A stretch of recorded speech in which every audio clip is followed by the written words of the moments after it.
What if I told you that beneath the very ground we walk on, hidden in plain sight or lost to the ages, lie secrets so profound they have captivated humanity for centuries? We are a species endlessly fascinated by the mysteries of death, by what comes after, and by the echoes left behind by those who came before us. From the grand pyramids of Egypt to the unmarked graves of forgotten civilizations, tombs are more than just resting places. They are time capsules, puzzles waiting to be unraveled, and windows into worlds we can only begin to imagine. Each burial site tells a story, not just of an individual, but of an entire culture's beliefs, fears, and hopes for eternity. And it is this deep, almost primal curiosity that draws us in, urging us to explore, to question, and to wonder. Today, we embark on a journey together, one that will take us across continents and through millennia, into the heart of history's most enigmatic tombs and burial sites. These are places where reality blurs with legend, where archaeologists and historians still grapple with unanswered questions, and where every discovery seems to lead to even deeper mysteries. We will walk in the footsteps of ancient priests, fearless explorers, and modern-day scientists who have dedicated their lives to piecing together these intricate puzzles. And along the way, we will uncover tales of incredible engineering, spiritual devotion, and sometimes chilling uncertainty that continue to resonate with us today. This is not just a list, it is an invitation to step into the unknown, to feel the awe and humility that comes from standing at the threshold of eternity. Whether you are a history enthusiast, a lover of mysteries, or simply someone who marvels at the enduring power of human legacy, there is something here for you. So settle in, open your mind, and prepare to explore 25 of the most captivating, puzzling, and utterly fascinating burial sites the world has ever known. The journey begins now.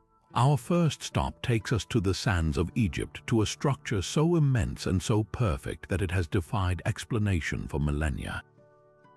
The Great Pyramid of Giza, the tomb of the pharaoh Khufu, is the last surviving wonder of the ancient world, but to call it merely a tomb feels almost inadequate.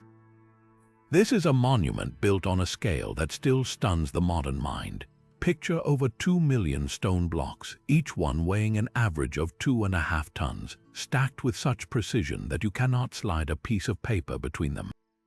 The pyramid's 4 sides are aligned almost perfectly with the 4 cardinal directions, a feat of engineering that would be impressive even with today's technology, let alone with the simple tools available 4,500 years ago. This incredible precision has fueled endless debate and speculation.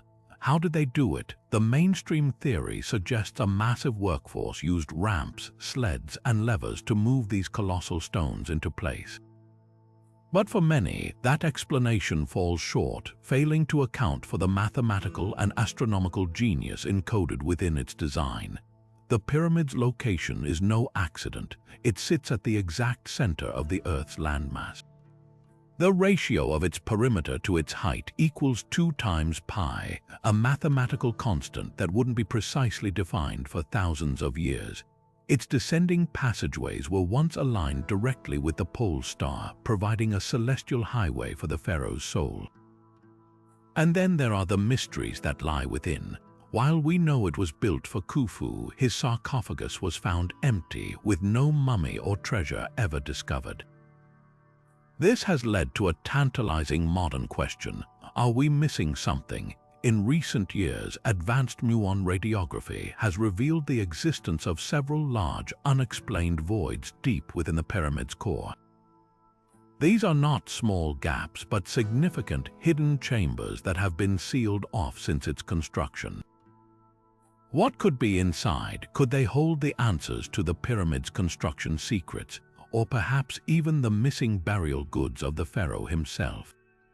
The Great Pyramid stands not as a closed chapter of history, but as an active archaeological site, still guarding its most profound secrets, waiting for the right key to unlock them. From the grandest and most imposing of pyramids, we now turn to one of the smallest yet most significant royal tombs ever found in Egypt. Its story begins not in ancient times, but in the modern era, with a man whose relentless search was on the verge of failure. For years, the British archaeologist Howard Carter had scoured the Valley of the Kings, convinced that one pharaoh's tomb remained hidden. His financial backer, Lord Carnarvon, was losing patience and on the brink of withdrawing funding.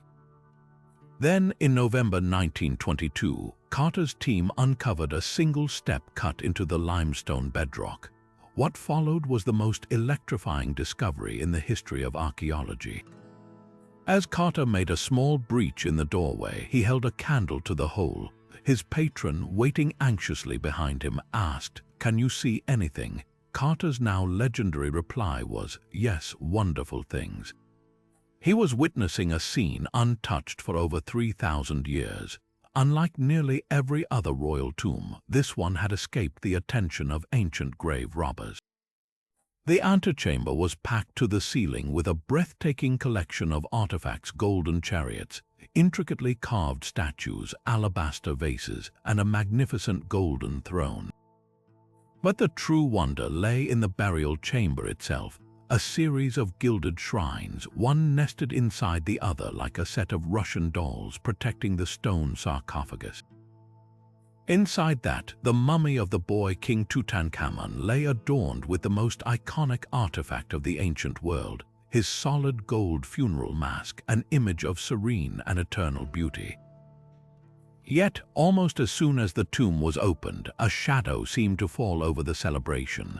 The so-called curse of the pharaohs was born when Lord Carnarvon died just a few months later from an infected mosquito bite, and a series of other strange deaths and misfortunes befell those connected to the discovery.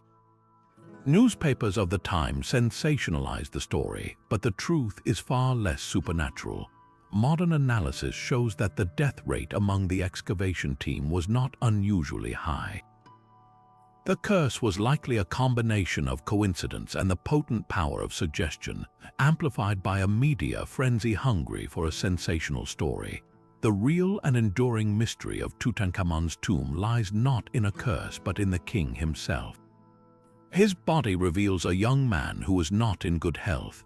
He had a club foot, requiring a cane to walk, as evidenced by the 130 or so found buried with him. He suffered from malaria and had a fractured leg. The exact cause of his death around the age of 18 remains hotly debated. Was it complications from his broken leg? Was it malaria, or was it something more sinister? Some Egyptologists point to a small bone fragment loose in his skull, suggesting a possible blow to the head, perhaps even murder. Furthermore, his burial itself was oddly hasty. Parts of the tomb, including the walls of the burial chamber, show signs of being painted over still wet plaster. Many of the magnificent objects inside seem to have been intended for someone else, with cartouches and names altered to fit the young king. This has led to the compelling theory that Tutankhamun's death was sudden and unexpected, forcing his officials to commandeer a non-royal tomb and whatever funerary goods they could find to give their pharaoh a proper burial in a very short amount of time.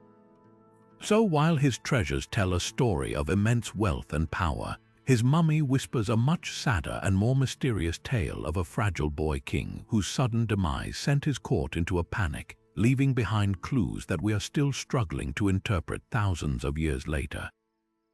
Leaving the deserts of Egypt behind, we now travel east to the heart of ancient China, where an equally staggering secret lay buried for 22 centuries. It was the spring of 1974, and a group of farmers were digging a well near the city of Xi'an. Their shovels struck not water, but something far more extraordinary: the hardened clay head and torso of a life-sized soldier. They had inadvertently stumbled upon the vanguard of one of the most spectacular archaeological finds of all time: the Terracotta Army, the silent guardians of China's first emperor, Qin Shi Huang. What began as a single well soon expanded into a massive excavation, revealing not just a few statues but an entire subterranean battalion. Imagine the awe of those first archaeologists as they uncovered pit after pit, each one containing thousands of unique, life-sized soldiers arranged in precise military formation. There are infantrymen standing alert, archers kneeling with crossbows at the ready, charioteers holding the reins of long-vanished horses, and even high-ranking officers distinguished by their more elaborate armor and headgear. The scale is simply mind-boggling. Estimates suggest there are over 8,000 soldiers, 130 chariots with 520 horses, and 150 cavalry horses, all crafted from fired clay. But the true wonder lies in the breathtaking individuality of each figure. This is not an army of clones. Every single soldier has a distinct face with unique features, expressions, and hairstyles. Artists crafted them with an astonishing attention to detail, from the rivets on their armor and the tread on their shoes to the intricate braids in their hair. They were even originally painted in vibrant, lifelike colors, though much of this pigment has flaked away after exposure to air. This was not mass production. It was a project of unimaginable ambition, requiring the labor of hundreds of thousands of artisans over nearly 4 decades to create an eternal army for their emperor. And yet, for all we have uncovered, the most important part of this necropolis remains completely untouched. The Terracotta Army is merely the perimeter defense, the protectors of the outer courtyard. The emperor's actual burial mound, a vast vegetation-covered pyramid of earth, stands a kilometer away, and according to ancient texts written by the grand historian Sima Qian, it contains wonders that dwarf even the army we've already seen. He describes a miniature universe in the tomb's ceiling, with pearls set in the ceiling to represent the stars and planets, while below, models of palaces and pavilions surround the emperor's sarcophagus. Most incredibly, he wrote of rivers and lakes of shimmering, liquid mercury, representing the great waters of China. Modern science has proven this last detail might not be legend. Soil tests around the mound have consistently revealed exceptionally high levels of mercury contamination, far above what would occur naturally. This presents a terrifying and fascinating dilemma for archaeologists. The ancient texts also warn of elaborate booby traps, crossbows rigged to fire automatically at any intruder, and the potential of a catastrophic mercury vapor release makes the prospect of excavation incredibly dangerous. The Chinese government, taking an incredibly preservationist view, has declared the main tomb off-limits until technology evolves to allow for non-invasive exploration or safe entry. So, the tomb of the emperor who unified China, standardized its currency, and began the Great Wall remains hermetically sealed, a time capsule frozen in 206 BC. What unparalleled treasures lie inside? Is his body, like Tutankhamun's, adorned in gold and jade? Are the mercury rivers still flowing? The answers to these questions are tantalizingly close, yet they remain locked away, protected by ancient ingenuity and modern caution, leaving the Terracotta Army to stand their eternal watch, their primary mission still unbroken after more than 2,000 years. But even a figure as monumental as Qin Shi Huang eventually met his end, reminding us that no amount of earthly power can conquer mortality. And this brings us to another leader whose legacy was so vast that his final resting place has become the stuff of legend, a mystery that has captivated historians and treasure hunters for more than 2 millennia. We speak, of course, of Alexander the Great. His life was a whirlwind of conquest that stretched from Greece to Egypt and deep into the heart of India, forging an empire of unprecedented scale. Yet his death in Babylon in 323 BC at the age of just 32 was as sudden and controversial as his life was brilliant, sparking a struggle for his empire and, most importantly, for possession of his body. The journey of Alexander's corpse is a strange and tragic tale in itself. Initially, his general, Perdiccas, planned for the body to be returned to the royal burial grounds in Aegae, the ancient capital of Macedonia. However, another of his former generals, Ptolemy, had different ideas. intercepting the lavish funeral cortege as it traveled west, Ptolemy hijacked the body and brought it to Egypt, first to the city of Memphis. This was a masterstroke of political theater. By controlling the physical remains of the legendary conqueror, Ptolemy instantly legitimized his own rule over Egypt, linking his dynasty directly to Alexander's immense prestige. Later, the body was moved to its final known location, the city that bore his name, Alexandria. There, it was placed in a magnificent tomb known as the Soma or Sema, which became a site of pilgrimage for centuries. Roman emperors from Augustus to Caracalla are recorded as having visited and paid their respects, with tales of Augustus accidentally breaking off a piece of the nose from the perfectly preserved body. And then it simply vanished. Sometime after the late 4th century AD, the historical record goes silent. The likely culprit was a combination of natural disasters and political upheaval. A series of tsunamis and earthquakes struck Alexandria, potentially submerging parts of the ancient city where the tomb was located. Furthermore, the rise of Christianity and the later Islamic period saw a decline in the veneration of pagan heroes. The exact location was lost, and the greatest archaeological prize of the ancient world faded into myth. So where is it now? The search has become the holy grail of archaeology, with numerous compelling theories. The most persistent belief is that it still lies somewhere beneath the modern metropolis of Alexandria, perhaps in the ancient royal quarter, now submerged in the city's eastern harbor. Underwater archaeologists have discovered remarkable ruins there, including the likely palace of Cleopatra, fueling hopes that Alexander's tomb might be nearby. Others point to the oasis of Siwa in western Egypt, where Alexander made a famous pilgrimage to the oracle of Ammon, who allegedly confirmed him as the son of Zeus. This theory suggests his generals, honoring this divine connection, might have buried him in that sacred desert sanctuary far from the political chaos of the coast. There are even more speculative ideas, like the possibility that his body was secretly moved to a tomb in the forgotten oasis of Bahariya to protect it from desecration. The reason this search is so consuming, beyond the obvious historical significance, is what might be found with him. Ancient sources describe a golden sarcophagus surrounded by the vast wealth of his empire, and most importantly, his personal artifacts, his armor, his weapons, and potentially the detailed records of his campaigns. Finding his tomb would not just be about locating bones. It would be like opening a time capsule from the very dawn of the Hellenistic age, offering an unparalleled window into the man behind the legend and the world he so dramatically shaped. Despite centuries of searching with increasingly advanced technology, the Earth has yet to give up this secret, leaving the final chapter of Alexander's story still waiting to be written. Yet for all its fame and decades of intense exploration, the Valley of the Kings has not given up all its secrets.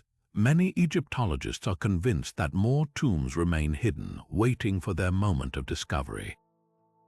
The most sought-after prize is the burial place of several missing pharaohs, such as the heretic King Akhenaten, whose mummy has never been definitively identified, and the queens and princes of the powerful 18th dynasty. The valley's geography itself suggests there is more to find. The bedrock is a complex, Swiss cheese-like network of natural fissures and man-made tunnels, with the potential for undiscovered chambers tucked away behind known walls or buried deep beneath the sand. This belief was given a significant boost by a series of high-tech surveys conducted over the past decade. In 2015, a team began using advanced infrared thermography to scan the area around Tutankhamun's tomb. The results were electrifying. The scans indicated a striking temperature anomaly directly behind the north wall of the burial chamber, strongly suggesting the presence of a void. Further analysis pointed to what could be an undiscovered corridor leading to a previously unknown chamber. The size and shape of the anomaly led some experts, including the former Minister of Antiquities Mamdouh Eldamati, to speculate that this could be the final resting place of the elusive Queen Nefertiti, whose tomb has never been found. The theory proposes that Tutankhamun's relatively small tomb was merely an antechamber, a later addition to a much larger, pre-existing tomb built for his stepmother. However, the mystery deepens with every new attempt to solve it. Subsequent scans by different teams have yielded conflicting results, with some failing to replicate the initial findings. The Egyptian authorities have proceeded with extreme caution, understandably reluctant to drill into the priceless, decorated walls of one of the world's most famous archaeological sites without absolutely definitive proof. For now, the question of what, if anything, lies beyond the painted scenes of Tutankhamun's burial chamber remains one of the valley's most tantalizing modern enigmas. It serves as a powerful reminder that even in a place we think we know inside and out, the past still holds profound surprises, and the next great discovery might be hidden in plain sight, just waiting for the right technology or the keen eye of a determined explorer to bring it into the light.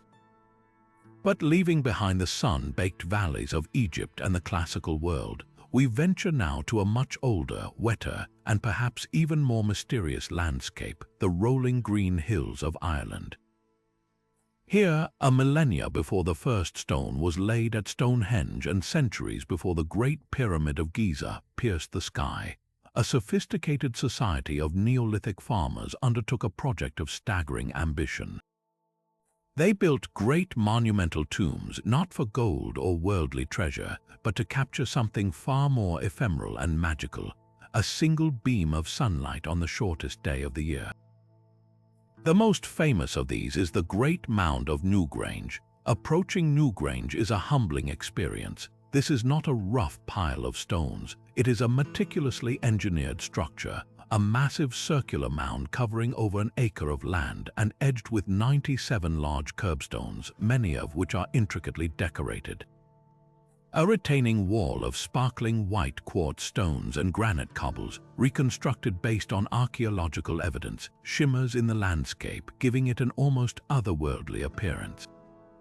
The most astonishing feature, however, is the single, narrow passage that leads from the entrance deep into the heart of the mound, terminating in a cross-shaped chamber with a soaring corbelled vault roof. This roofing technique, where stones are layered inward until they meet at the top, is a masterpiece of Neolithic engineering, and it has kept the inner chamber perfectly dry and intact for over 5,000 years. The true genius of Newgrange reveals itself for just a few precious minutes at dawn around the winter solstice. Above the entrance is a small, inconspicuous opening known as the roof box.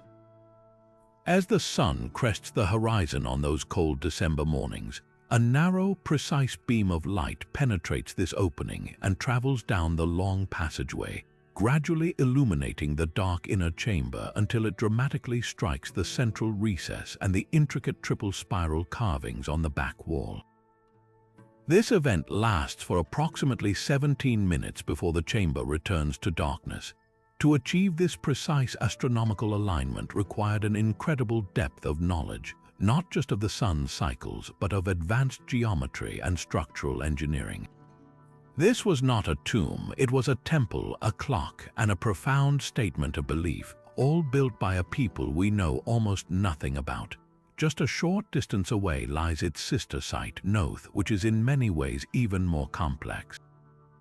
Knowth is actually the largest passage tomb cemetery in the Brú na Bóinne complex, featuring one large central mound surrounded by 18 smaller satellite tombs. The Great Mound at Knowth is fascinating because it contains not one, but two separate passage tombs oriented east and west, potentially aligning with the equinox sunrises and sunsets.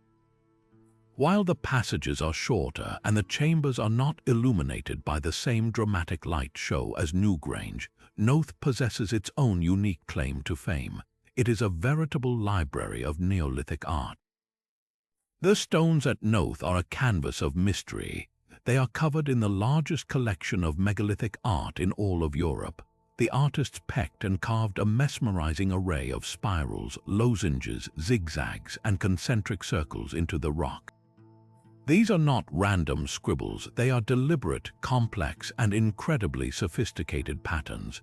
The most prevalent motif is the spiral, a symbol that appears again and again. But what does it mean? We can only speculate. Some theories suggest they represent the journey of the sun, the cycles of life and death, or a map of the heavens. Others believe they could be a form of written language or a sacred script understood only by the initiated. The truth is, their meaning is lost to time, a secret held tightly by the people who carved them. This level of sophistication forces us to completely re-evaluate our perception of so-called primitive Neolithic societies. 5,000 years ago, without metal tools, without the wheel, and relying solely on stone, wood, and bone, these people quarried, transported, and erected stones weighing many tons. They designed structures with such acoustic precision that some chambers create powerful echoes and resonant frequencies, suggesting ritual or spiritual use. They possessed a complex understanding of astronomy that allowed them to chart the skies and encode that knowledge into architecture meant to last for eternity. They were not simple farmers, they were astronomers, engineers, and artists of the highest order, whose spiritual connection to the cycles of the cosmos was so deep they invested generations of labor to literally bring the sun into a house of the dead, ensuring that even in the deepest darkness of winter, the light and hope of rebirth would always return. As we journey from the timeless stone circles of Ireland, we arrive at the shores of ancient Caria in what is now Turkey, to a tomb so magnificent it forever changed our language. The very word we use for a grand burial monument, mausoleum, stems directly from one specific ruler and his final resting place, the tomb of Mausolus at Halicarnassus. This was not merely a grave, it was such an unparalleled achievement in art and architecture that the ancient world listed it among its 7 wonders, standing proudly alongside the pyramids and the statue of Zeus. Mausolus was a satrap, a provincial governor for the Persian Empire, but he ruled with the ambition of a king. Around 353 BC, he began planning his eternal home in his capital city, a project undoubtedly meant to cement his legacy for all time. He chose the finest architects and sculptors of the age. The structure was built on a massive stone platform, and upon this base rose a rectangular building of marble, perhaps surrounded by a colonnade, creating a kind of ceremonial courtyard.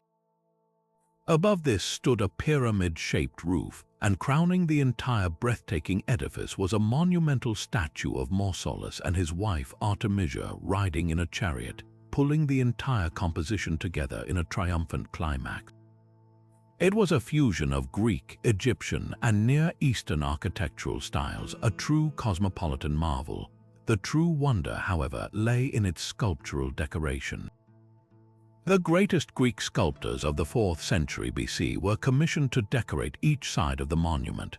The result was a breathtaking gallery of sculpture in the round and in relief, depicting scenes from Greek mythology, battles with Amazons, and chariot races, all rendered with a dynamic, lifelike energy that was the hallmark of classical Greek art. These weren't mere ornaments, they were masterpieces, making the entire structure a veritable museum and a testament to human artistic achievement. For roughly 16 centuries, the mausoleum stood intact, a gleaming white marvel on the Halicarnassus skyline, astonishing all who saw it. Its end came not from human hands, but from the slow, relentless power of nature. A series of earthquakes between the 12th and 15th centuries badly damaged the structure, toppling the columns and sending the chariot statue crashing to the ground. By the 14th century, the Knights of St. John arrived and used the site as a quarry, prying the magnificent marble blocks from the rubble to reinforce their massive castle, which still dominates the Bodrum skyline today. They even burned the beautiful sculptural reliefs in their kilns to make lime for mortar, an act of historical vandalism that is almost too painful to contemplate. The final insult came in the 19th century when British archaeologists located the site and removed the few surviving sculptures, including magnificent statues believed to be of Mausolus and Artemisia themselves, which now reside in the British Museum in London. Yet the story does not end there. The ongoing search for fragments of this lost wonder is a fascinating archaeological detective story. The site itself in modern Bodrum is a somewhat melancholic place. You can still see the cutting for the foundation and the drainage system, a ghostly outline of the massive platform. But the real hunt is for the pieces that were absorbed into the city itself. The most exciting prospect is that many of the mausoleum's distinctive green stone blocks, its sculptural fragments, and its columns were not destroyed but were instead built directly into the walls of the knight's castle. This means the physical remains of one of the seven wonders are quite literally embedded within the fabric of another great historical monument, hidden in plain sight. Archaeologists continue to study the castle's walls, identifying stones with distinct styles or masonry marks that might have once belonged to Mausolus's tomb. Every now and then, a new fragment is discovered during restoration work, a tiny piece of a colossal puzzle. So while we will never see the mausoleum in its full glory, its legacy is far from dust. It is literally woven into the stones of Bodrum, a permanent, if hidden, part of the living city, and a powerful reminder of how a single man's desire for immortality gave the entire world a word for eternal rest. Shifting our gaze from the sun-drenched Mediterranean to the misty shores of early England, we find a mystery that lay hidden for 13 centuries beneath a quiet field. In the summer of 1939, as the shadow of war loomed over Europe, an amateur archaeologist named Basil Brown made a discovery that would fundamentally rewrite our understanding of the so-called Dark Ages. He was excavating one of several large earthen mounds on a Suffolk estate known as Sutton Hoo, working on the recommendation of the landowner. What he uncovered was not a simple collection of bones and pottery, but the ghost of a kingly vessel. The acidic soil had completely consumed the wood of a 90-foot-long Anglo-Saxon ship, but it left behind a perfect crusted sand cast of the hull, its iron rivets still in place, marking the form of a great seafaring craft that had been dragged from the river below and entombed as a final resting place for a great leader. Within this ghost ship lay a collection of treasures so magnificent and so exquisitely crafted that they still take one's breath away. It was a time capsule from a period once thought to be culturally barren, proving that the era was anything but dark. The most famous artifact is the awe-inspiring helmet, a masterpiece of protective gear and symbolic power. It's not just a piece of armor, it is a face with a nose, a mustache, and eyebrows made of gilded bronze, all forming a fierce, mask-like visage. The helmet is covered with intricate scenes of warriors and dancing figures, a portable storybook of myths and legends meant to proclaim the wearer's heroic status even in the heat of battle. But the helmet was just one piece of an immense puzzle. The burial chamber, placed amidships where the ship's heart would be, was a veritable treasury of a sophisticated and wealthy court. There was a magnificent belt buckle of solid gold, weighing over 1 pound, its surface a complex tapestry of interlacing beasts so finely detailed it feels impossibly modern. There was a ceremonial whetstone or scepter topped with a bronze stag, a likely symbol of royal authority. The king was equipped for a feast in the afterlife with a stunning array of silver bowls from the Byzantine Empire, delicate drinking horns, and a magnificent lyre, its frame reconstructed from the stains left in the earth, revealing the lord was also a bard, a keeper of stories and songs. Most telling of all was a large, circular shield of wood and leather, its boss and decorative fittings made of iron and gilt bronze, featuring a terrifying dragon-like creature with wings outstretched. This was the gear of a warrior king, a man whose power was demonstrated through martial prowess and the loyalty of his comitatus, his war band, and of course there was the royal purse. The leather had long since decayed, but it left behind a collection of 37 gold coins, 3 blank gold discs, and 2 small gold ingots. More importantly, it was framed by an incredible purse lid, a masterpiece of gold, garnet, and millefiori glass. The intricate cloisons or cells are filled with precisely cut red garnets, backed by reflective gold foil to make them sparkle in the firelight, a technique known as cellwork that shows an astonishing level of craftsmanship. This single object alone speaks of trade networks that stretched across Europe, access to fabulous wealth, and artisans whose skill rivaled anything coming out of Constantinople or Rome at the time. All of this grandeur, however, surrounds a central, haunting emptiness. There were no human remains found in the central burial chamber. The acidic soil had completely dissolved the body, leaving only a faint, body-shaped stain in the sand and a high concentration of phosphate to mark where a great man had lain. So, who was he? The dating of the coins places the burial firmly around 625 to 630 AD. This points to one compelling candidate, Riedwald, King of East Anglia. Historical records describe him as a powerful Bretwalder, or Briton ruler, an overlord who held sway over several other Anglo-Saxon kingdoms. He was a complex figure, a pagan who later converted to Christianity, perhaps for political reasons, but then maintained a pagan altar alongside a Christian one, a man caught between the old world and the new. The treasures of Sutton Hoo perfectly reflect this duality, containing both pagan symbolic imagery and Christian silver spoons, perhaps a gift from a baptized king. The true legacy of Sutton Hoo, therefore, is not just the glittering gold, but the profound insight it gives us. This was not a period of cultural decline after the Romans left.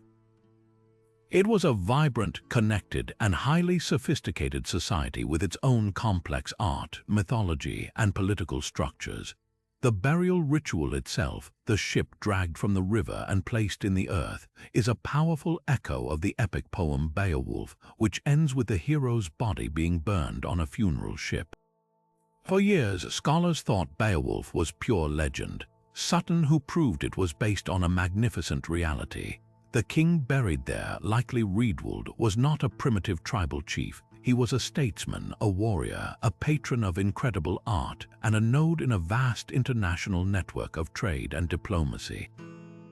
His empty tomb stands as a monumental challenge to the very term Dark Ages, illuminating a world of stunning artistry, power, and profound mystery rising from the English soil. Yet for all its splendor and gold, the most lasting and haunting aspect of the royal tombs is not the treasure, but the people. In the largest of the tombs, known as the Great Death Pit, Woolley made a discovery so chilling it continues to provoke debate and horror to this day. He uncovered the remains of 74 individuals, all carefully and deliberately arranged, who had not died of natural causes but had chosen, or were chosen, to accompany their rulers into the afterlife. The scene was not one of violence or chaos, but of serene and orderly ceremony. The bodies showed no signs of struggle. They were adorned in their finest regalia, women with elaborate golden headdresses of beech and willow leaves, soldiers with their helmets and weapons close at hand, court musicians holding their lyres. Analysis suggests they willingly ingested or were given a sedative or poison, lying down in their appointed places in the burial chamber to fall into a final, eternal sleep alongside their king and queen. This ritual, known to historians as retainer sacrifice, provides a stunningly direct window into the Sumerian mind. For them, the afterlife was not a vague spiritual concept, it was a direct continuation of the royal court. The king and queen would need their soldiers for protection, their handmaidens for service, their musicians for entertainment, and their charioteers for transportation in the world to come. This belief was so powerful, so absolute, that it compelled dozens of people to make the ultimate sacrifice. It speaks to a level of devotion, or perhaps societal pressure, that is almost incomprehensible to the modern mind, revealing a culture where the boundary between life and death was far more permeable, and where service to the divine ruler did not end with one's final breath. The royal tombs of Ur stand as a monument to both the breathtaking artistic achievement of the world's first civilization and to the profound, and sometimes terrifying, power of its beliefs. From the opulent death pits of and the ship burial of Sutton Hoo, we now travel to a place of stark, powerful simplicity, a tomb that stands in quiet defiance of the very concept of imperial grandeur. In the windswept plains of Pasargadae in modern-day Iran rests a solitary, gabled stone structure on a stepped platform. This is the tomb of Cyrus the Great, the founder of the sprawling Achaemenid Persian Empire, and its understated majesty offers a profound contrast to everything we have seen so far. It is not hidden, not filled with booby traps or golden treasures. Its power lies in its enduring presence and the incredible reverence it commanded, even from those who sought to conquer the empire it represented. Cyrus was a ruler so extraordinary that his legacy transcended the typical narratives of conqueror and conquered. In an age of brutal subjugation, he practiced a remarkably enlightened form of kingship. After capturing Babylon in 539 BC, he did not slaughter the population or enslave the defeated. Instead, he issued a decree on a clay cylinder, now known as the Cyrus cylinder, allowing displaced peoples, including the Jews, to return to their homelands and practice their own religions. He was hailed as a liberator and a messiah in the Hebrew Bible. This reputation for wisdom and tolerance is the crucial backdrop for understanding the deep respect shown to his final resting place centuries later by history's next great conqueror. That conqueror was, of course, Alexander the Great. When Alexander swept through the Persian Empire, he burned the magnificent ceremonial capital of Persepolis to the ground in a notorious act of vengeance.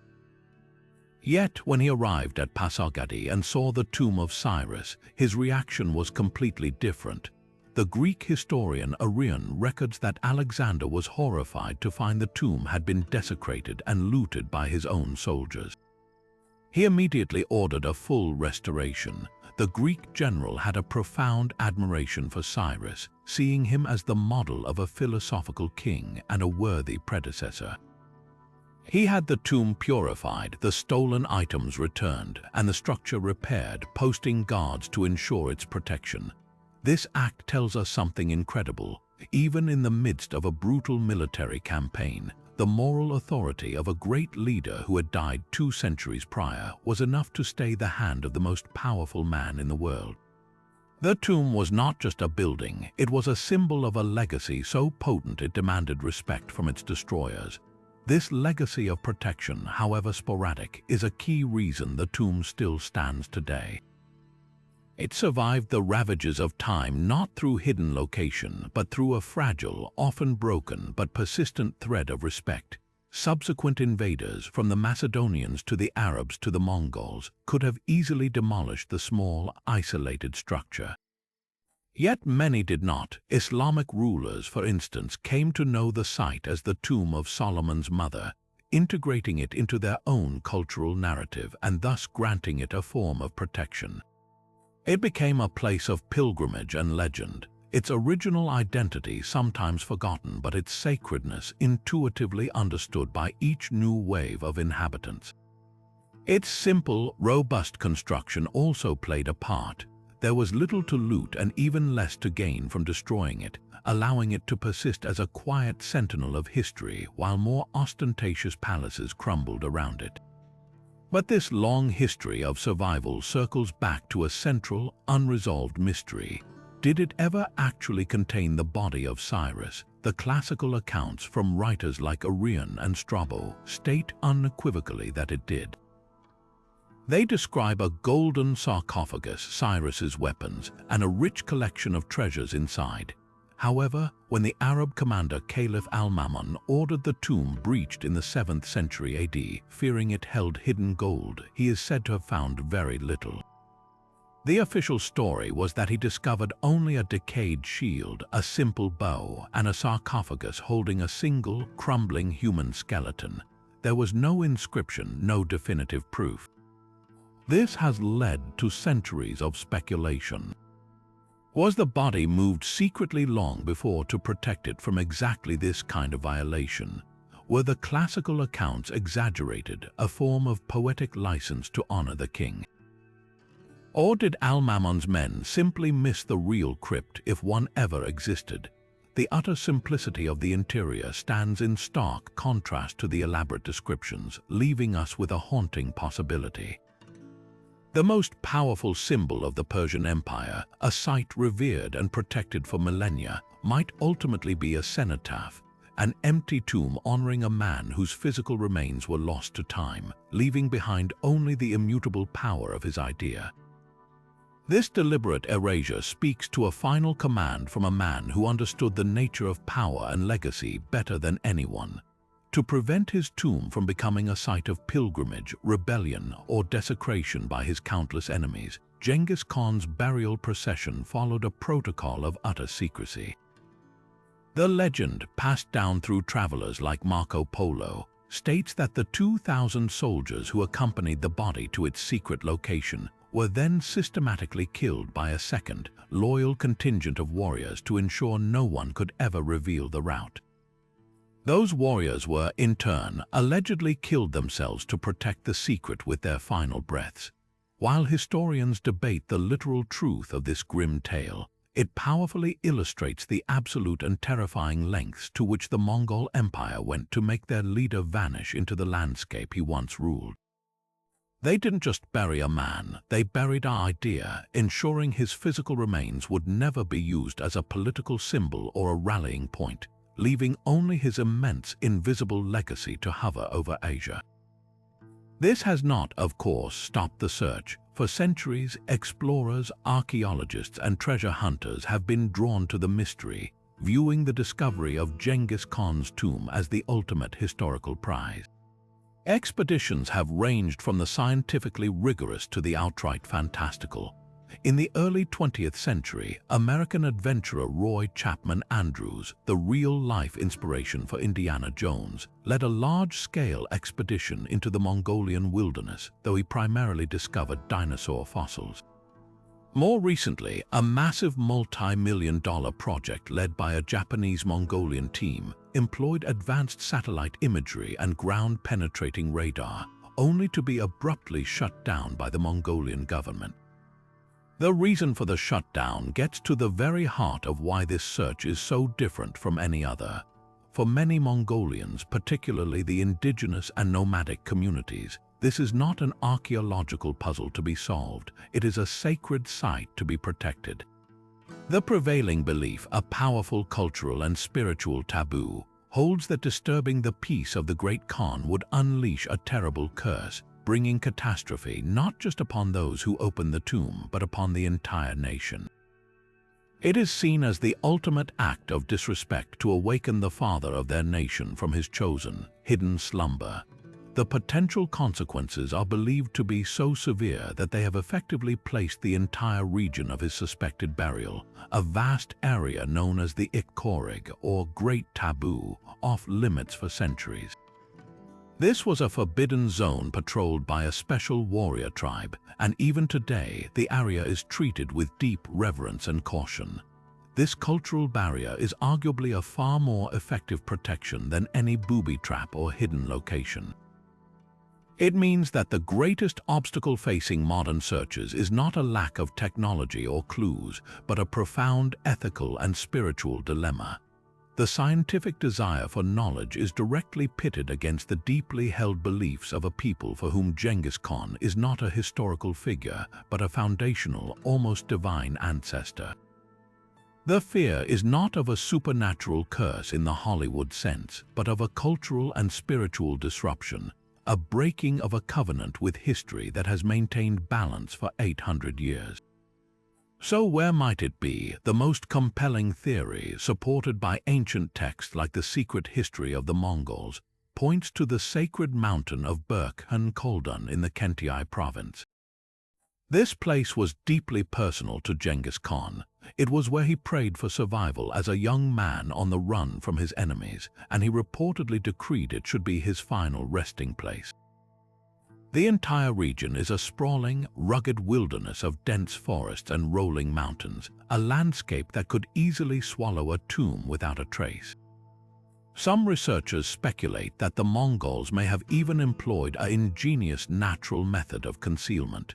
diverting a river to flow over the burial site, completely erasing any trace of their work and allowing the water to stand as its eternal guardian. If true, the tomb could be buried under tons of sediment at the bottom of a forgotten riverbed, making it virtually undetectable.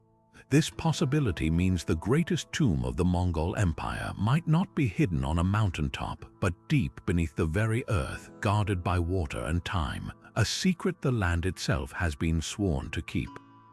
The enduring mystery of Genghis Khan's tomb is a powerful reminder that some secrets are meant to stay buried, and that the most formidable guardians of a legacy are not stone walls or traps, but the unwavering respect and reverence of a culture for its past.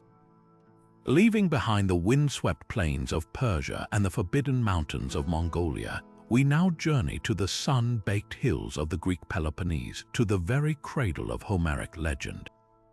Here, at the ancient citadel of Mycenae, we find two of the most awe-inspiring and contentious burial monuments of the Bronze Age, the so-called Tomb of Agamemnon and the magnificent treasury of Atreus. These are not simple holes in the ground. They are monumental tholos tombs, also known as beehive tombs for their distinctive, soaring domed interiors, and they represent a pinnacle of prehistoric engineering that would not be surpassed for over 1,000 years. The story of their modern rediscovery is inextricably linked to one of archaeology's most colorful and controversial figures, the German businessman and self-taught excavator Heinrich Schliemann. Fresh from his disputed success at Troy, where he claimed to have found the treasure of King Priam, Schliemann arrived at Mycenae in 1876, driven by a burning, almost fanatical desire to prove the historical truth behind Homer's Iliad. He was convinced that the legendary King Agamemnon, who led the Greek armies against Troy, was not a myth but a real historical figure, and that he was buried within the citadel walls. Ignoring the advice of more cautious archaeologists, Schliemann began digging with his characteristic fervor, and almost immediately he began to find stunning artifacts of gold and power. Just inside the Lion Gate, the main entrance to the citadel, he uncovered a series of deep shaft graves. These were not the grand tholos tombs, but older, vertical burial pits. And within them, he found a hoard that stunned the world. There were exquisitely crafted gold death masks, one of which he famously telegrammed was staring up at him with the face of Agamemnon himself. There were bronze swords inlaid with scenes of lion hunts in gold and silver, magnificent golden cups, and an incredible amount of finely worked jewelry. Schliemann was utterly convinced he had found the grave of the Homeric hero and his entourage, murdered upon his return from Troy. This narrative of a dramatic discovery that proved the epic poems were real history captured the global imagination and cemented his fame. However, modern science has since cast a long shadow over Schliemann's triumphant story. The shaft graves he discovered, now known as Grave Circle A, date to the 16th century BC, nearly 300 to 400 years before the traditional date for the Trojan War. The man behind the so-called Mask of Agamemnon lived and died centuries too early to be the legendary king. While Schliemann's finds were undoubtedly royal and proved the existence of a powerful, wealthy Mycenaean civilization, his personal interpretation was a product of his own romantic ambition. He so desperately wanted to hold the face of Agamemnon that he convinced himself and the world that he had, blurring the line between archaeological fact and legendary fantasy in a way that continues to spark debate among historians to this day. But the true architectural marvels of Mycenae are not the shaft graves, but the immense tholos tombs built outside the citadel walls. The grandest of them all is the stunning structure Schliemann called the Treasury of Atreus, also known as the Tomb of Agamemnon. To stand before its entrance is to feel a sense of profound humility. A long, open passageway, or dromos, leads to a monumental doorway over 10 meters high. The door itself is capped by a single, colossal lintel stone estimated to weigh over 120 tons. How Mycenaean engineers, working in the 13th century BC, managed to quarry, transport, and position this monolith remains one of the great unanswered questions of ancient construction. Yet this is merely the entrance to the main event. Step through the doorway and you are inside the dome itself, a breathtaking beehive-shaped chamber rising to a height of over 13 meters. The engineering here is nothing short of genius. The dome is built using the corbelling technique, where each successive layer of stone is laid slightly inward until the courses meet at the top, creating a perfect, self-supporting parabolic vault. The entire interior was once decorated with bronze rosettes and polished to a gleaming finish, making it glitter in the torchlight. This was not just a tomb, it was a statement of unimaginable power and technical prowess, a permanent home for the soul of a king so mighty his people built a mountain for him to inhabit in death. The precision is so perfect that the acoustics inside the chamber are famously resonant, a single clap or spoken word echoing for seconds, adding an almost theatrical, spiritual dimension to the space.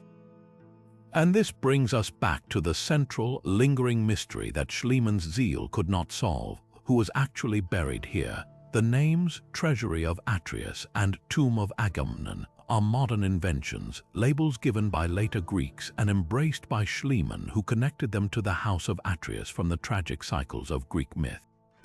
The reality is that these tombs, like the shaft graves, were completely looted in antiquity.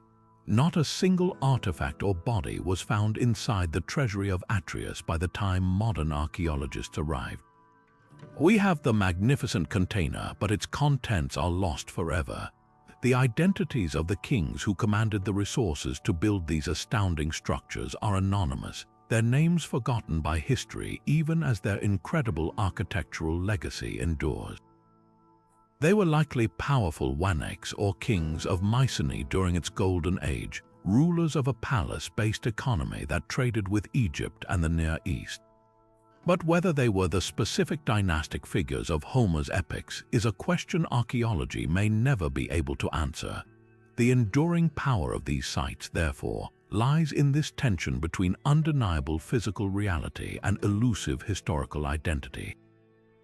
We can stand in the soaring chamber of the treasury of Atreus and touch the same stones its builders placed, marveling at a feat of engineering that would not be rivaled in Greece until the construction of the Parthenon nearly 1,000 years later. We can see the grave goods Schliemann pulled from the shaft graves, tangible proof of a warrior aristocracy of immense wealth and sophisticated artistry. Yet the names we so want to attach to these places, Agamemnon, Atreus, Clytemnestra, remain hovering in the realm of poetry and myth. The tombs stand as silent, majestic monuments to the immense power of forgotten kings, reminding us that sometimes the most enduring mysteries are not about what was lost, but about the names we can never truly rediscover. Just when we thought the legacy of the Qin dynasty was fully represented by the silent Terracotta Army, a more recent discovery reminds us that history always has more cards to play. In 2004, construction workers breaking ground for a new college campus in Xi'an unearthed something extraordinary.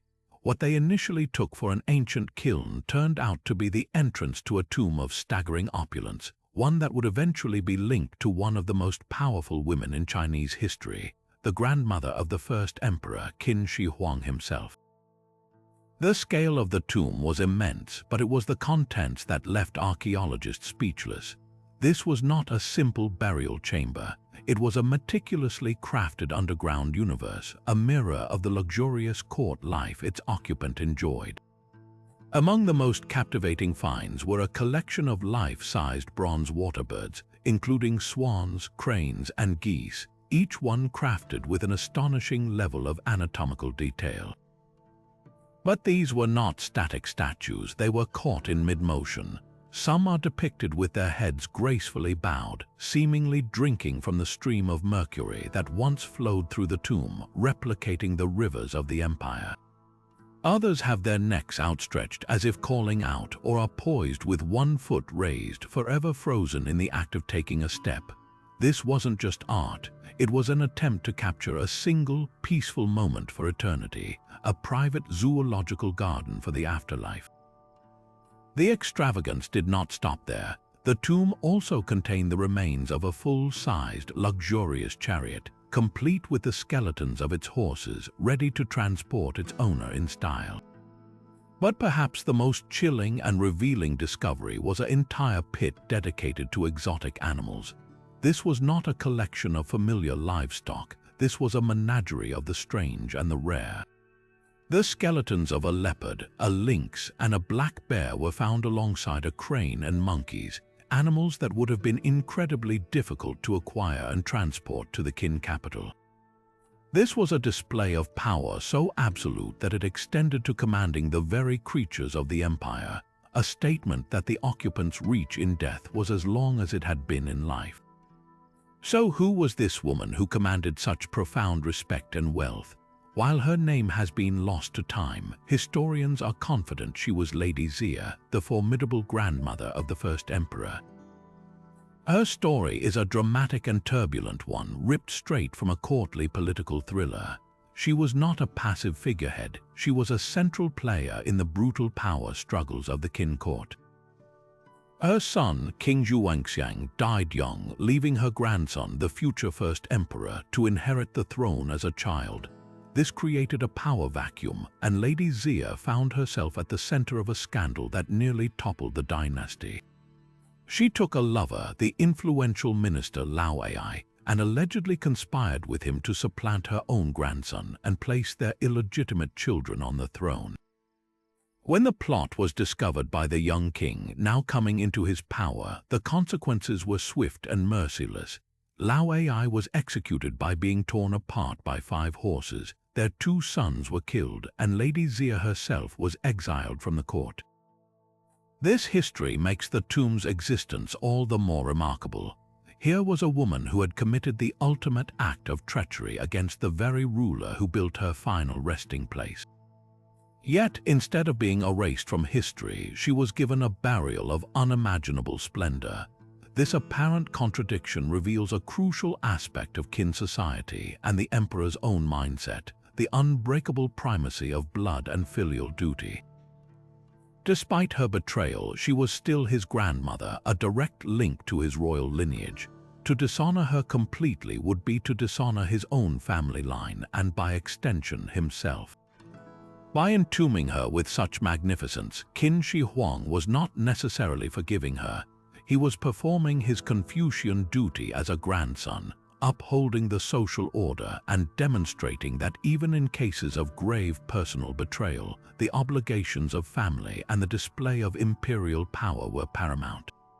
Her lavish burial was the ultimate act of political theater, a public demonstration that the Qin dynasty was so powerful, so secure, that it could afford to be magnanimous even to its traitors, absorbing their stories into its grand, unstoppable narrative. But for every tomb built to honor a king or queen, there exists another kind of burial site, one that speaks not of veneration, but of fear, violence, and a profound, unsettling mystery. Our journey now takes us far from the grand monuments of emperors to the quiet, murky bottom of a prehistoric lake in what is now Sweden. Here, at a place known as Canal Jordan, near the town of Motala, archaeologists uncovered a scene so chilling it seems ripped from the darkest corners of a thriller. This is not a tomb of gold and glory, but a ritual deposit of bones and terror, dating back an almost incomprehensible 8,000 years. The site itself was a small, shallow lake during the Mesolithic period, a time when the people of Scandinavia were hunter-gatherers, living in a world dominated by forests and waterways. As excavators carefully peeled back the layers of sediment at the bottom of this long-since dried-up lake, they began to find human bones, but these were not complete skeletons laid to rest in a peaceful grave. These were isolated skulls, or more accurately, fragments of skulls, and they were not simply discarded. The remains of 11 individuals were found, and the condition of the bones told a horrifyingly specific story. Several of the skulls still had wooden stakes inserted directly through them, driven through the base of the cranium and out the top of the head. 2 of the stakes were still intact enough to be identified as finely sharpened implements of hazel and birch. This was not a haphazard act of violence, it was a deliberate, grisly display. These skulls had been mounted on stakes and planted at the bottom of the lake, their empty gazes staring out into the dark water for millennia. The question that immediately haunts this discovery is a simple, brutal one. Why? What could possibly justify such a macabre ritual? Archaeologists have put forward several compelling and deeply unsettling theories. The first possibility is one of ritual sacrifice. In many ancient cultures, offerings to gods or spirits of the water were common, and what greater offering could there be than a human life? The lake itself may have been viewed as a sacred, liminal space, a gateway to the underworld or the home of powerful deities. By placing these skulls in the water, the community might have been seeking favor, attempting to appease a vengeful spirit, or ensuring a good hunt or a bountiful season. The act could have been seen as a necessary, if terrifying, transaction with the divine.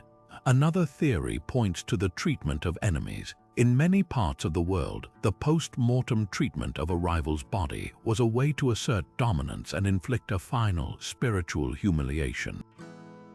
The decapitation and display of a skull served as a powerful warning to other groups, a gruesome trophy of victory, and a way to prevent the enemy's spirit from finding peace and seeking revenge.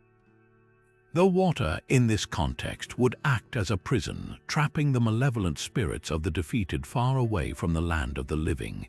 This could represent some of the earliest evidence of organized warfare or inter-group conflict in prehistoric Scandinavia.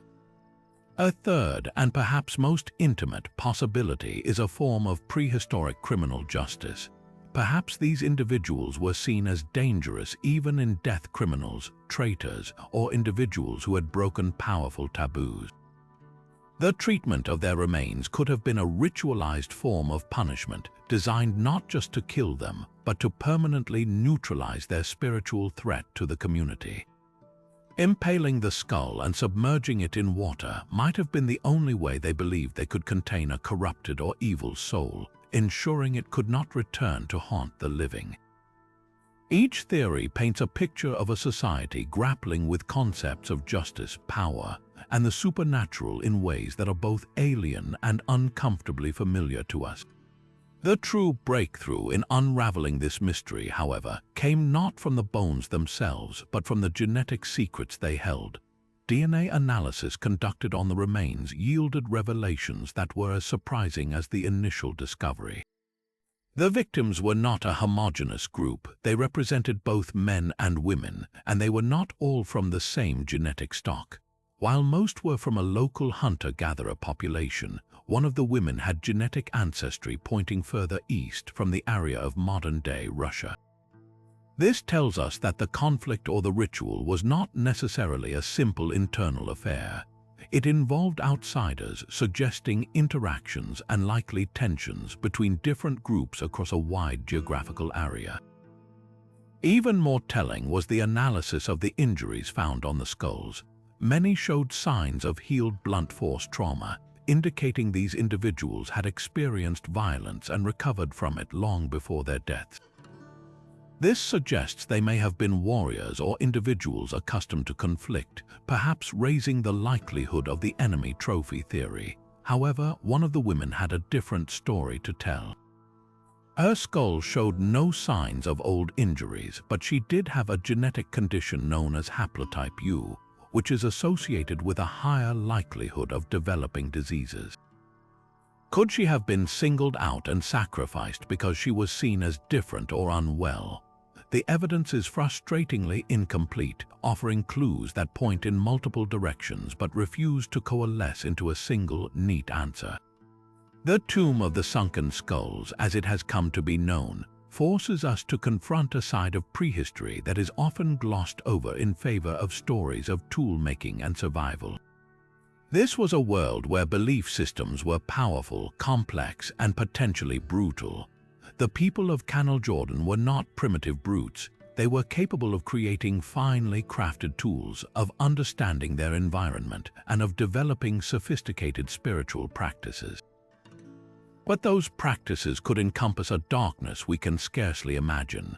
They understood the power of symbolism, of sending a message whether to the gods, to their enemies, or to the spirits of the dead, and they were willing to use the most powerful medium available to them, the human body itself. The lake bed at Canal Jordan is not a grand tomb, but it is a profound memorial to the enigmatic and sometimes terrifying complexity of the human mind, a chilling reminder that our ancient ancestors grappled with the same fundamental forces of life, death, fear, and power that still shape our world today. From the dark waters of a Swedish lake where stakes silence the dead, we travel to a very different kind of burial, one that speaks not of fear, but of remarkable ingenuity and a deep personal mystery. Our next stop takes us to a cemetery in Transylvania, Romania, a land steeped in its own legends of Gothic horror. But the reality uncovered here in 2013 was far more fascinating than any vampire myth. Archaeologists excavating a medieval churchyard in the city of Cluj-Napoca made a discovery that was both startling and deeply moving. Within a coffin, they found the skeleton of a woman. And where her hands should have been, resting peacefully at her sides, were two perfectly crafted, shining silver prosthetic hands. The initial sight must have been surreal. This was not a crude hook or a simple peg, the kind of prosthetic we might associate with pirates from later centuries. These were intricate, beautifully made replicas of human hands, complete with detailed fingers, palms, and even knuckles, all fashioned from sheets of fine silver. They were hollow, designed to be fitted over the stumps of her amputated forearms, and they would have been held in place by leather straps now long since decayed. The craftsmanship was extraordinary, indicating the work of a highly skilled silversmith who had taken immense care to create something both functional and aesthetically beautiful. This was a piece of advanced medieval technology and art buried in the ground for centuries. The immediate and most poignant question is, of course, what happened to her. Forensic analysis of her remains provided some clues, though the full story remains just out of reach. She lived sometime during the late 16th or early 17th century, a time of great turmoil and conflict in the region, which was then part of the Kingdom of Hungary. There were no signs of battle trauma on her bones, which rules out a wartime injury. The leading theory, therefore, points to a tragic accident or a judicial punishment. Amputation was a common last resort treatment for severe infection, gangrene from a wound, or complications from frostbite. Without antibiotics, a badly injured limb could easily become a death sentence, and removal was the only way to save a patient's life. The other, darker possibility is that her hands were removed as a legal penalty for theft or another crime, a brutal practice that was unfortunately not uncommon in that era. But the mystery deepens when we consider her position in society. Who was this woman to afford such an incredible luxury? Silver was and is a precious metal. Commissioning a master craftsman to create not one, but two custom-fitted, articulated prosthetics from solid silver would have been phenomenally expensive, a project only the wealthiest nobility could even contemplate. Yet the rest of her burial was surprisingly modest. She was found in a cemetery for the general population of the city, not in a special noble chapel or a segregated area. Her coffin was simple, and she was buried with no other significant grave goods, no jewels or symbols of high status. This creates a fascinating contradiction. A woman who could command the resources for a pair of silver hands, but who was otherwise laid to rest like a commoner. Was she a wealthy merchant's wife, the daughter of a noble family who had fallen on hard times, or perhaps she was someone who received a great act of charity from a powerful patron moved by her plight? We simply do not know, and this dissonance between the spectacular prosthetics and her otherwise ordinary burial is the central enigma of her story. This leads to the final, poignant question: why were these incredibly valuable objects buried with her?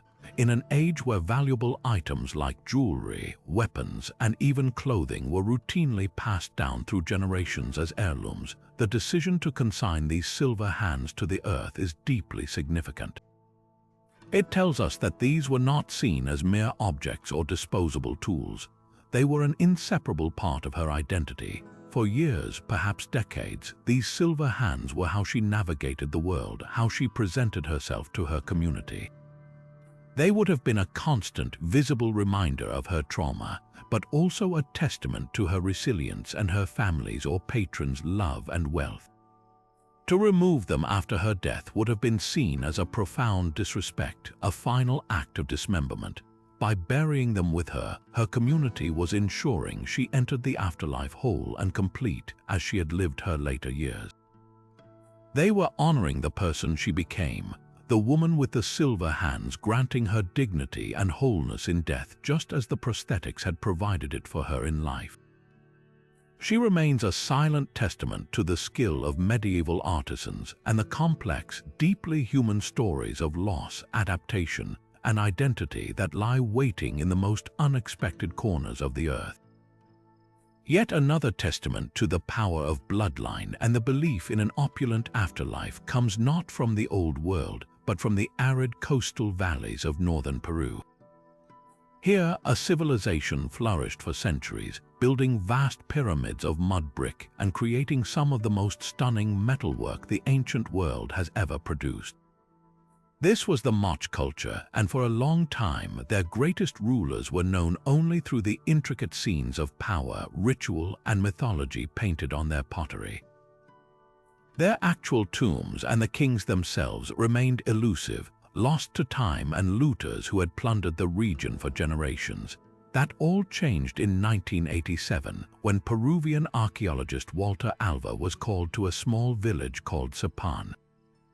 Looters had tunneled into a mud brick platform and had already begun selling spectacular gold artifacts on the black market.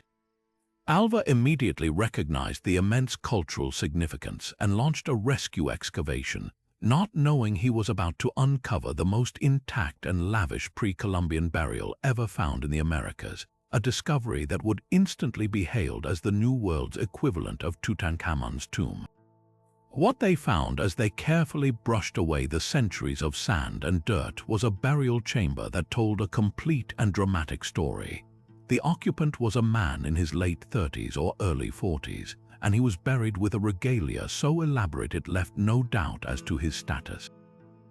He was the Lord of Sutton. His body was encased in an incredible suit of armor made of tiny, gilded copper platelets, sewn together like feathers, shimmering even in the dim excavation light. On his head rested a magnificent headdress topped with a huge crescent moon made of gold, and a pair of enormous golden peanut-shaped ear spools, symbols of his divine authority, dangled from his ears. A necklace of intricate gold spiders, each one a masterpiece of miniature sculpture, adorned his chest, but the most powerful symbol of all was placed in his hands, a solid gold scepter, a weapon and a tool of command that confirmed his role as the supreme warrior priest of his people. The riches did not stop with the Lord himself. Flanking him on either side within the tomb were the skeletons of two young women, likely his wives or concubines, adorned with their own fine jewelry. A few feet away lay the remains of a guard, his feet amputated almost certainly not as punishment but as a grim necessity. His duty was to stand watch for eternity, and by removing his feet, the Moche ensured he could never abandon his post. Nearby, the skeleton of a small child completed the entourage, but the most chilling evidence of the Lord's power was found just above his burial chamber. In a separate layer, archaeologists uncovered the remains of two men, a military commander identified by his own ornate headdress and a copper cup and a standard bearer. These were not lowly servants. They were high-ranking members of the court who were sacrificed to accompany their leader into the next world, a practice that echoes the retainer sacrifice of ancient revealing a shared belief in an afterlife that perfectly mirrored the hierarchical structure of the world of the living. The artifacts themselves were more than just displays of wealth. They were a direct window into Moche cosmology and the Lord's divine role. The most important objects were a set of exquisite pectorals or chest ornaments made of gold and silver. The Moch saw the world in a duality of opposites. Gold represented the sun, the day, and the masculine principle, while silver represented the moon, the night, and the feminine principle. The Lord of Sutton was buried with both, signifying his power over both realms, the day and the night. He was the mediator between the human world and the divine, a role that required immense ritual responsibility. This connection is further illustrated by artifacts depicting the decapitator god, a central Moch deity often shown as a half-human, half-jaguar figure holding a ritual toomey knife. A magnificent gold and terstone necklace depicting this fearsome god was found in the tomb, directly linking the Lord to the most powerful and terrifying forces in the Moch universe. The discovery of the Lord of Sutton did more than just fill a museum with breathtaking treasures. It completely revolutionized our understanding of Moch society. Before this find, archaeologists debated whether the intricate scenes on Moch pottery, showing elaborate ceremonies, battles, and sacrifices, were mythology or historical record. The tomb proved they were real. Here was the actual priest, the warrior, the king who presided over those very rituals. It confirmed the Moch were not a loose collection of chiefdoms, but a highly stratified theocracy with a powerful ruling class that wielded both military and religious authority. The Lord's burial, with its staggering concentration of wealth and evidence of human sacrifice, paints a picture of a society with immense resources and a complex belief system where the line between king and god was profoundly blurred. His tomb is a frozen moment in time, capturing the terrifying, magnificent, and deeply spiritual world of a culture that mastered the desert, the metals of the earth, and the human spirit, all in the name of ensuring their divine leader's successful journey to the other side. But even as we marvel at the magnificent Terracotta Army built to protect the first emperor in death, a far more personal and chilling discovery was made just a short distance from his main mound, a find that exposes the brutal and paranoid reality of his court. In 1976, archaeologists working near the mausoleum complex uncovered a cluster of graves that were markedly different from the orderly pits of ceramic soldiers. These were mass burial pits, and inside they found not statues but the jumbled skeletons of young men and women, many showing clear signs of a violent and untimely end. The location and the opulence of the few remaining grave goods, fragments of silk, gold leaf, and exquisite jewelry pointed to one shocking conclusion. These were the murdered children of Qin Shi Huang himself. The story behind this grim discovery is a dramatic tale of power, paranoia, and a vicious succession struggle that erupted immediately after the emperor's death. Qin Shi Huang, for all his brilliance in unifying China, was famously obsessed with his own mortality and the survival of his dynasty. He had many children, but his heir apparent was his eldest son, Fusu. Fusu was a different sort of man from his father. He was known to be compassionate and often counseled his father against his more brutal policies, which had earned him the emperor's disfavor and a posting to the distant northern frontier to supervise the construction of the Great Wall. This physical distance from the capital would prove fatal. When the emperor died suddenly during a tour of eastern China in 210 BC, the stage was set for a coup. The details were recorded by the grand historian Sima Qian, and they read like a Shakespearean tragedy. The emperor's death was initially concealed by his closest advisors, the sinister eunuch Zhao Gao and the prime minister Lai Si, to prevent unrest during the long journey back to the capital. Seizing this opportunity, Zhao Gao convinced Lai Si to forge the emperor's final decree. Instead of naming the kind-hearted Fusu as heir, the forged edict ordered both Fusu and the loyal general Meng Tian, who commanded the frontier army, to commit suicide. It then named a younger, more pliable son, Hu Hai, as the new emperor. The plan worked with terrifying efficiency. Fusu, believing the order to be genuine, carried it out without question, taking his own life. With the legitimate heir removed, Hu Hai was installed as Emperor Qin Shi. But a regime built on a lie is inherently unstable. the new emperor, weak and easily manipulated by the scheming Zhao Gao, was a mere puppet. Zhao Gao, now the true power behind the throne, understood that the other royal princes and princesses were a direct threat to their illegitimate rule. They were potential rallying points for dissent, living symbols of a legitimate bloodline that could challenge Hu Hai's claim. To eliminate any future opposition, Zhao Gao advised the new emperor to take the most ruthless course of action imaginable, the systematic execution of all his siblings. What followed was a bloodbath that effectively wiped out the direct line of the first emperor. The princes were forced to take their own lives, often by dismemberment or beheading, while the princesses were likely torn apart by chariots in a public display of absolute power. The archaeological evidence corroborates this horror. The skeletons in the mass graves show precisely these kinds of traumatic injuries. One young man's skull was found still pierced by a bronze arrowhead.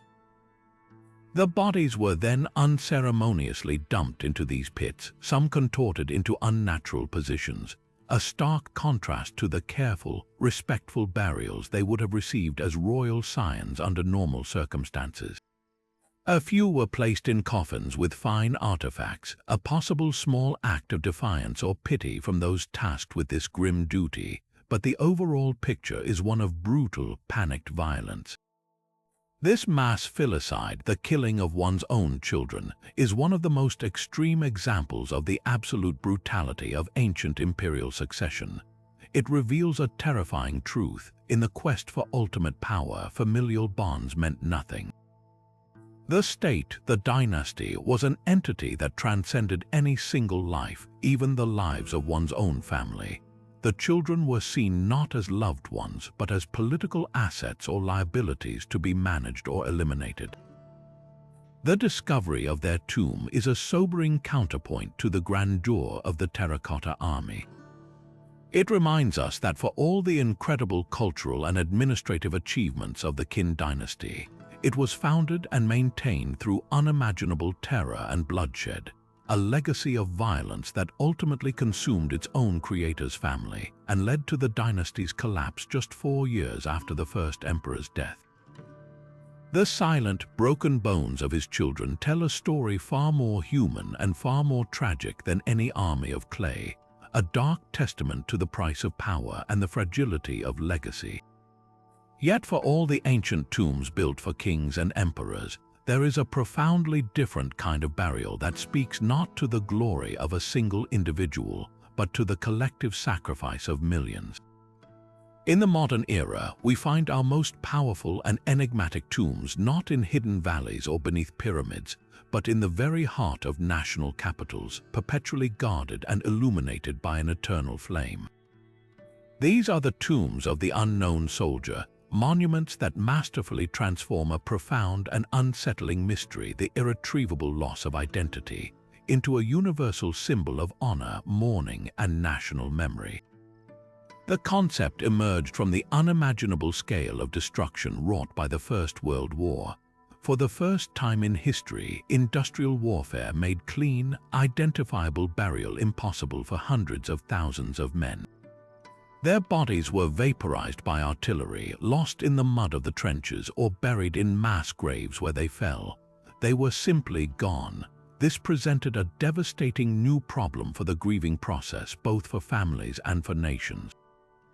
How do you mourn someone without a grave? How do you honor a sacrifice when there is no body to honor? The tomb of the unknown soldier was the brilliant, poignant answer to this crisis. By selecting one single, unidentifiable body to represent all missing soldiers, nations created a focal point for a grief that was too vast and too abstract to comprehend. This one anonymous man would stand in for every son, husband, and father who never came home, allowing every family to project their own personal loss onto this symbolic figure and believe that, in a way, their loved one was the one being honored. The selection process for this symbolic figure is itself a deeply moving ritual, designed to ensure the absolute anonymity of the chosen soldier and thus his purity as a universal symbol. Perhaps the most famous example is the selection of the British unknown warrior in 1920. Several bodies of unidentified British servicemen were exhumed from different major battlefields, the Aisne, the Somme, Arras, and Ypres. These remains were brought to a chapel where a high-ranking officer, blindfolded, was asked to select one by resting his hand on one of the identical coffins. The chosen body was then transported with immense ceremony to England, while the others were reburied with full honors. This ritual guaranteed that not a single living soul on earth could know which battlefield this soldier had fallen on, let alone his name or rank. He belonged to everyone and no one simultaneously. His burial in Westminster Abbey, on top of 100 bags of soil brought from the battlefields of France so he might rest in the earth he died for, was a moment of national catharsis. The power of these tombs lies in their deliberate and permanent anonymity. The phrase, "known but to God," inscribed on the American tomb in Arlington National Cemetery, captures this perfectly. It acknowledges a higher knowledge while accepting human ignorance, turning a question mark into a statement of faith. This anonymity is fiercely protected by rituals that reinforce its sanctity. The precision of the sentinel steps, the changing of the guard conducted regardless of weather, even the refusal of the guards to speak while on duty, all of it creates a bubble of reverence around the tomb, separating it from the mundane flow of daily life and marking it as a sacred, timeless space. The tomb becomes a blank slate upon which a nation inscribes its values of duty, honor, and sacrifice. However, in our modern age, a new and complex layer has been added to this story, the relentless advance of forensic science. The very anonymity these tombs were built upon is now, occasionally, being pierced. The most enigmatic modern mysteries are no longer about who is buried there, but what happens when we find out. The identification of once unknown soldiers through DNA testing, dental records, and other forensic techniques creates a profound philosophical and ethical dilemma. In 2017, the U.S. Defense Department identified the remains of a serviceman buried in the Tomb of the Unknowns from the Vietnam War. First Lieutenant Michael Joseph Blassie was shot down over South Vietnam in 1972. His partial remains were recovered but could not be identified with the technology of the time, and in 1984 they were interred in Arlington as the Vietnam Unknown. Decades later, fueled by persistent doubts from his family and new DNA analysis, the remains were exhumed and positively identified. Lieutenant Blassie was returned to his family in Missouri for a burial with his name on his headstone. This event was simultaneously a triumph of science and a closure for a grieving family, but it also left a symbolic void.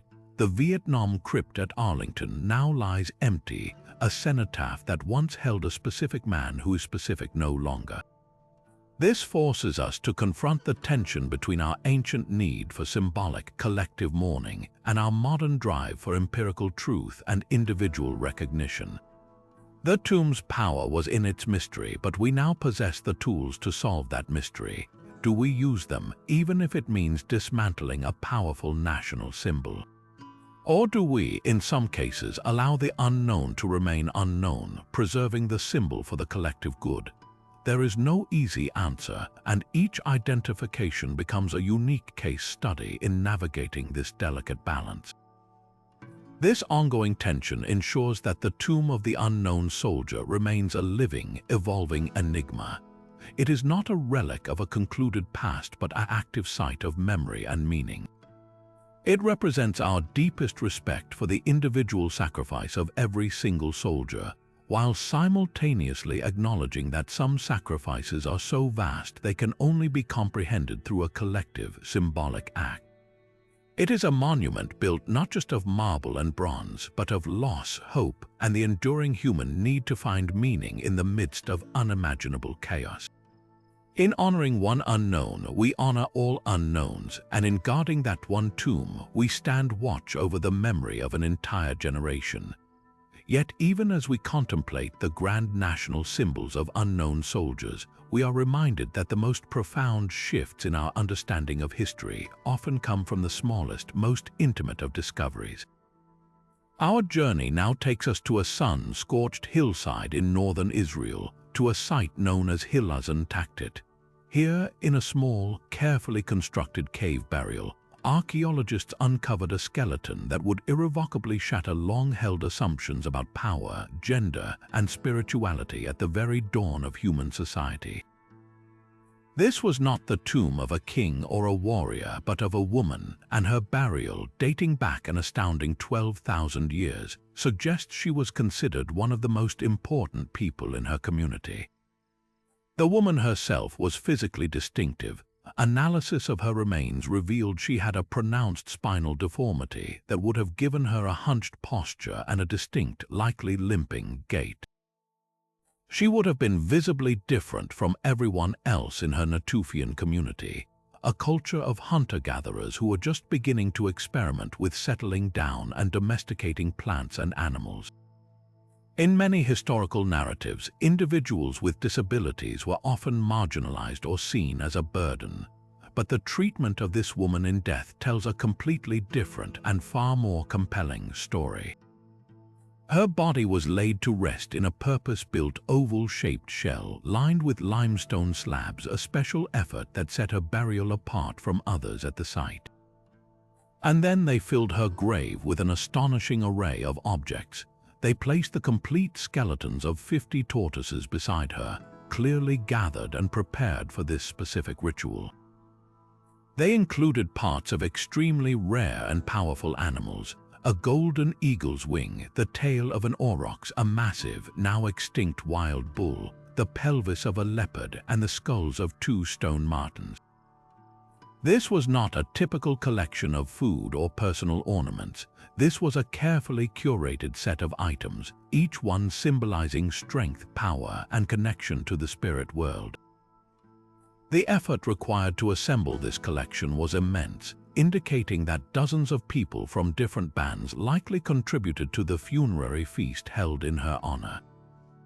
The sheer extravagance and symbolic nature of these goods point to one compelling conclusion: this woman was a shaman. In hunter-gatherer societies, the shaman is a pivotal figure, a spiritual mediator who traverses the boundary between the human world and the world of animals and spirits. They are healers, storytellers, and guides, often believed to derive their power from their very differences. This woman's physical distinctiveness would not have been a liability, it would have been a sign. Her unique way of moving through the world would have marked her as someone special, touched by the spirits, chosen to act as a bridge for her people. The animal parts buried with her were likely her ritual toolkit: the eagle for its connection to the sky and the divine, the aurochs for its immense brute strength, the leopard for its stealth and power. These were not trophies, they were instruments of her sacred profession. This single burial, this tomb of the shaman, forces a dramatic re-evaluation of prehistoric societies. For a long time, the narrative of human prehistory was heavily dominated by images of man the hunter, where male prowess in hunting and combat was seen as the primary driver of social status and evolution. This discovery turns that idea on its head. Here, in one of the oldest known deliberate burials in the world, we find a disabled woman who was not just accepted but profoundly revered. Her status did not come from physical strength or hunting skill. It came from perceived spiritual knowledge and a unique connection to the natural world. It suggests that at the very foundations of human culture, roles were far more fluid and complex than we once believed. Leadership and veneration could be bestowed upon those with wisdom, spiritual insight, or healing abilities, regardless of their physical form or gender.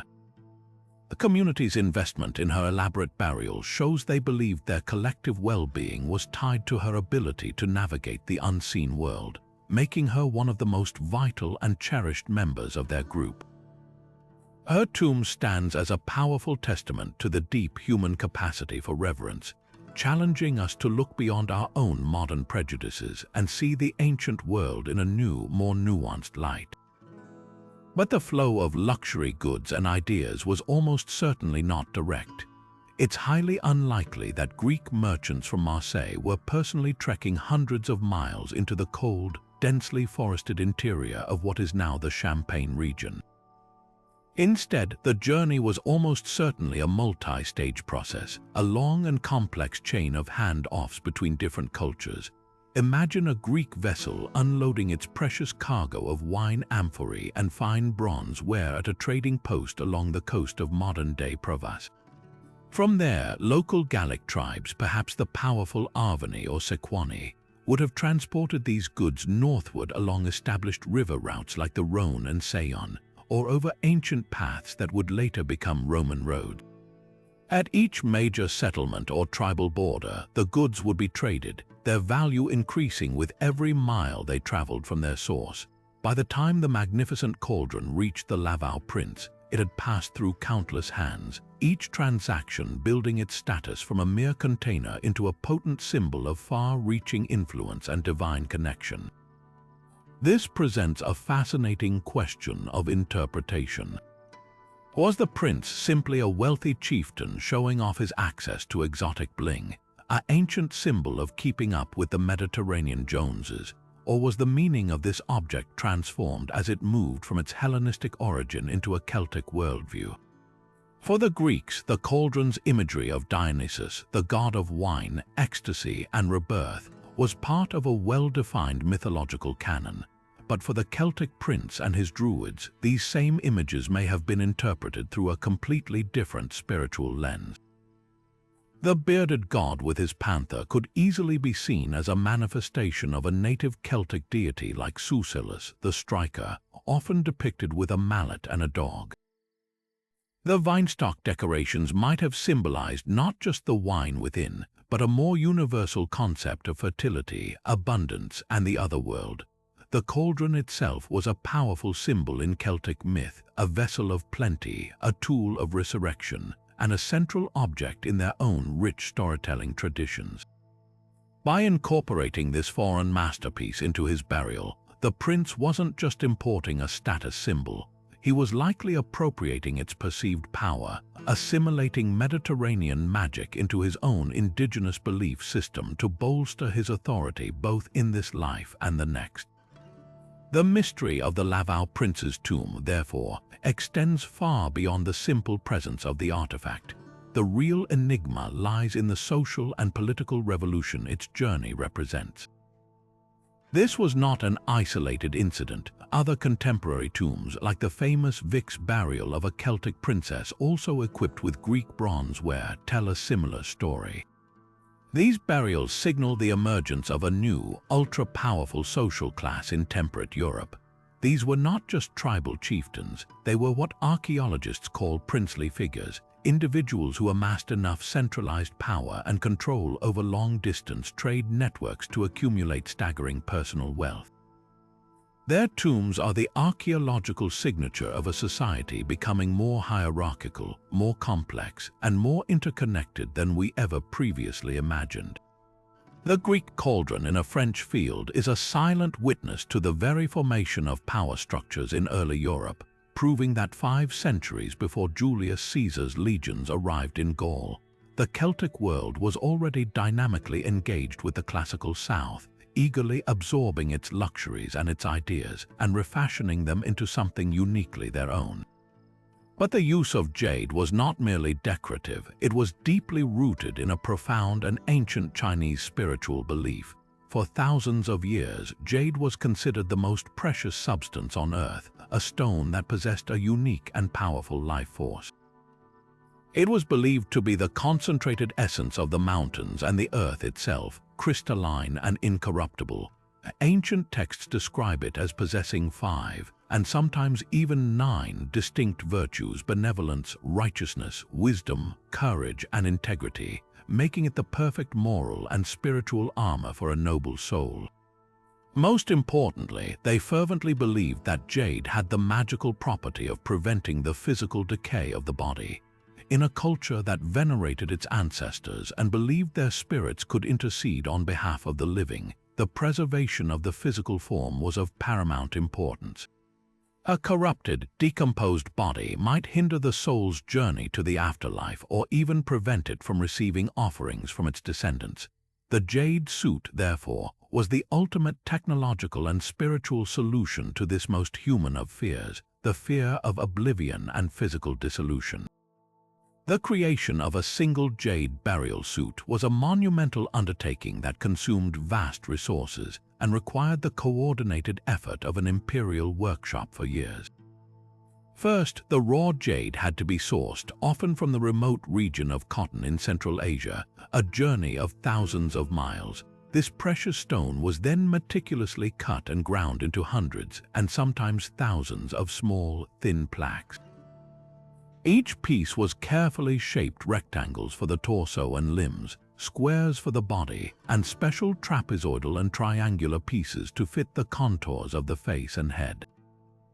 The edges of each tiny plaque were drilled with minuscule holes, so small they are almost invisible to the naked eye. Then came the most expensive part, the threading. The suits made for emperors and the highest echelon of royalty used thread made of solid gold, finely drawn into wire. For lower-ranking nobles, silver thread or even silk cord was used, creating a clear hierarchy even in death. A single suit could require well over 2,000 individual jade pieces and over 2 pounds of gold just for the threading, representing a significant portion of the imperial treasury's wealth being literally sewn into a single grave. This was not a garment, it was a statement of unimaginable economic power and divine right, a second skin of immortality for the chosen few. The practice reached its zenith during the Han Dynasty, a period of incredible wealth, stability, and cultural consolidation. For nearly 400 years, emperors, princes, and high-ranking aristocrats were buried in these magnificent cocoons of stone and metal. However, this extravagant tradition did not last. Sometime around the late 2nd or early 3rd century AD, the practice of burying elites in jade suits suddenly and completely disappeared from the historical and archaeological record.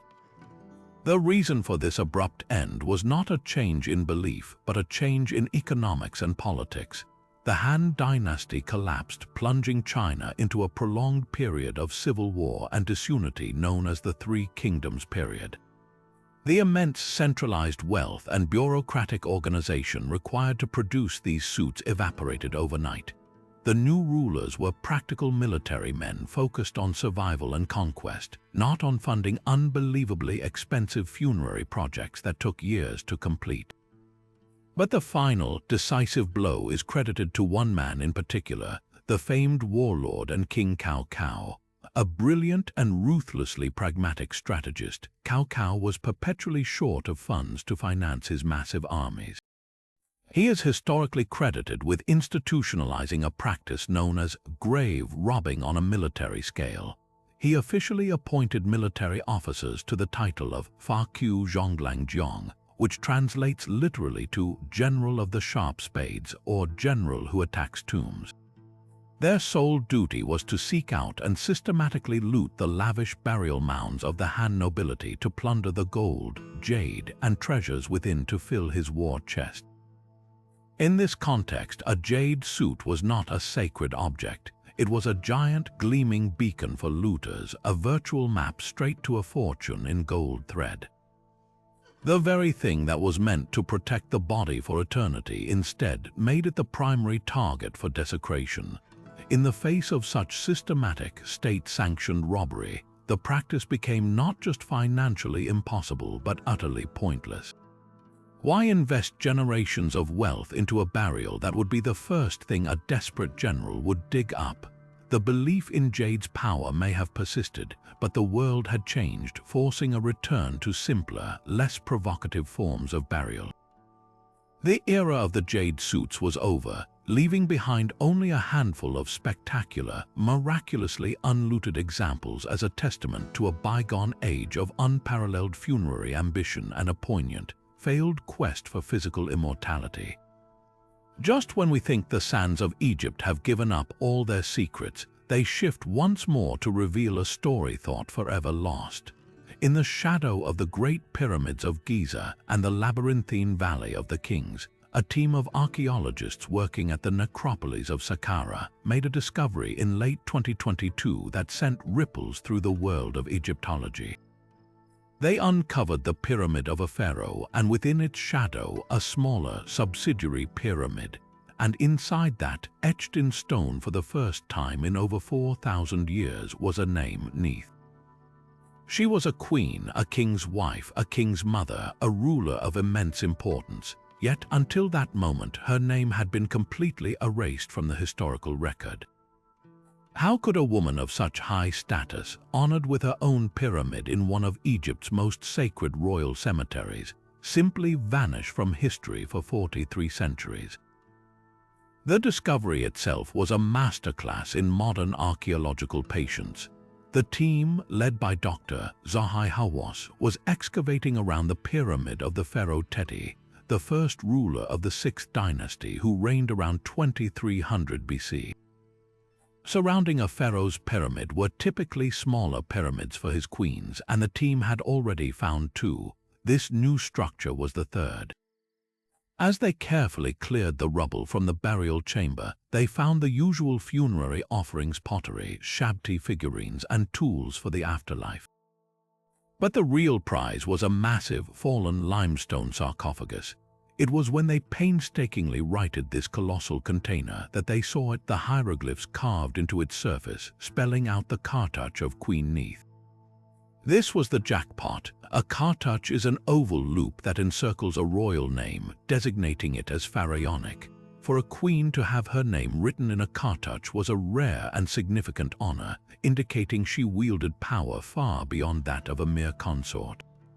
So who was this suddenly rediscovered royal? The inscriptions didn't just give her name, they provided her titles, and these titles are the key to unlocking her story. She was called the one who sees Horus and Seth, a powerful epithet. More importantly, she was named both king's wife and king's mother. This combination is crucial. It tells us she was married to Pharaoh Teti and that she bore him a son who also became pharaoh. This immediately elevates her from one of perhaps several wives to the most important woman in the kingdom, the mother of the heir. Her son was likely Pharaoh Pepi I, who succeeded Teti and went on to have a long and prosperous reign, building his own pyramid a short distance away. Knowth was the vital link between 2 dynasties, the glue that held the royal lineage together during a critical transition of power. Her existence explains the smooth succession from Teti to Pepi I, a detail that had previously been somewhat hazy. This revelation forces a significant and exciting rewrite of a chapter of Egyptian history. The 6th dynasty is a period often associated with the beginning of the end of the Old Kingdom, a time when the absolute power of the pharaohs started to wane and regional governors began to grow more powerful. The discovery of a major, previously unknown queen sitting at the very heart of this dynasty adds a new layer of complexity to our understanding of this political landscape. It suggests that the women of the royal family may have played a much more substantial and stabilizing role in governance than we previously credited. Knowth, as the king's mother, would have been a powerful advisor and a respected elder stateswoman, her influence potentially helping to steer the kingdom through a precarious time. Her presence fills a gap, turning a simple list of kings into a more nuanced story of a royal family, with powerful matriarchs ensuring the survival of their line. All of which makes her 4,000-year disappearance all the more perplexing. If she was so important, why was she forgotten? The answer likely lies in the chaotic period that followed.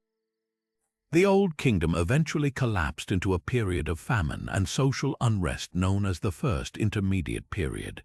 During such times of turmoil, historical records were often lost, damaged, or simply not maintained. Monuments from the previous stable era could be neglected or quarried for their stone. It is possible that the specific records that mentioned Queen Knowth, papyrus, scrolls in palace archives, or inscriptions on temple walls, simply disintegrated or were destroyed in the subsequent centuries of instability. Her pyramid, being smaller and less prominent, might have been swallowed by the desert sands more quickly than the larger pharaonic pyramids, hiding her name from view until modern technology and determined excavation could bring it back to light. The re-emergence of Queen Knowth is a powerful reminder that history is not a fixed and complete book, but a vast, fragmented parchment where new paragraphs are still being unearthed. For every famous ruler like Tutankhamun or Cleopatra, there are dozens, perhaps hundreds, of significant figures whose stories have been silenced by time. Their tombs may lie undisturbed, their names waiting to be rediscovered in a collapsed burial chamber or on a piece of broken pottery.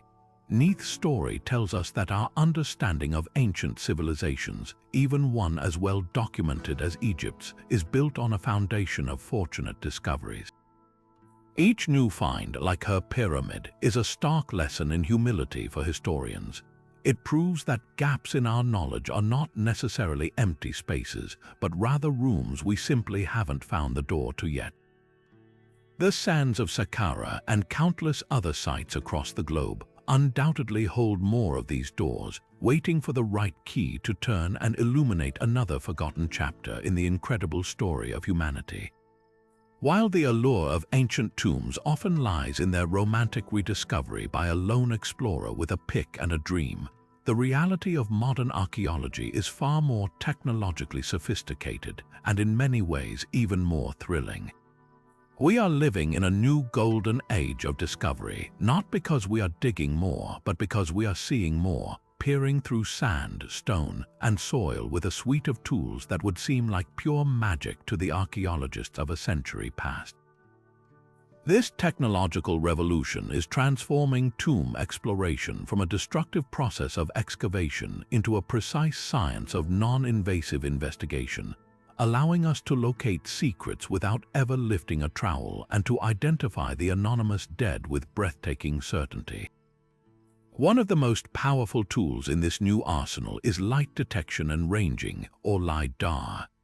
This technology involves mounting a laser scanner on an airplane or drone and flying it over a dense landscape like a jungle or forest.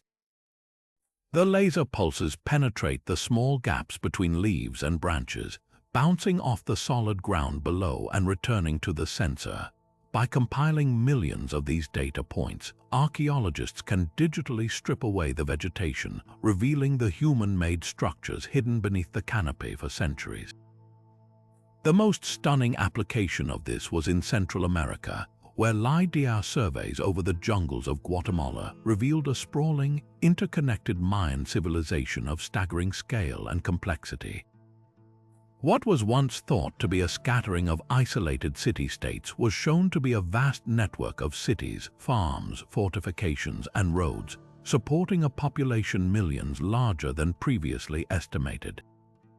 This technology is equally potent elsewhere. It has been used to map the forgotten medieval landscapes of England and identify potential burial mounds in the Balkans, proving that some of the most profound discoveries now begin not with a shovel, but with a hard drive full of data points.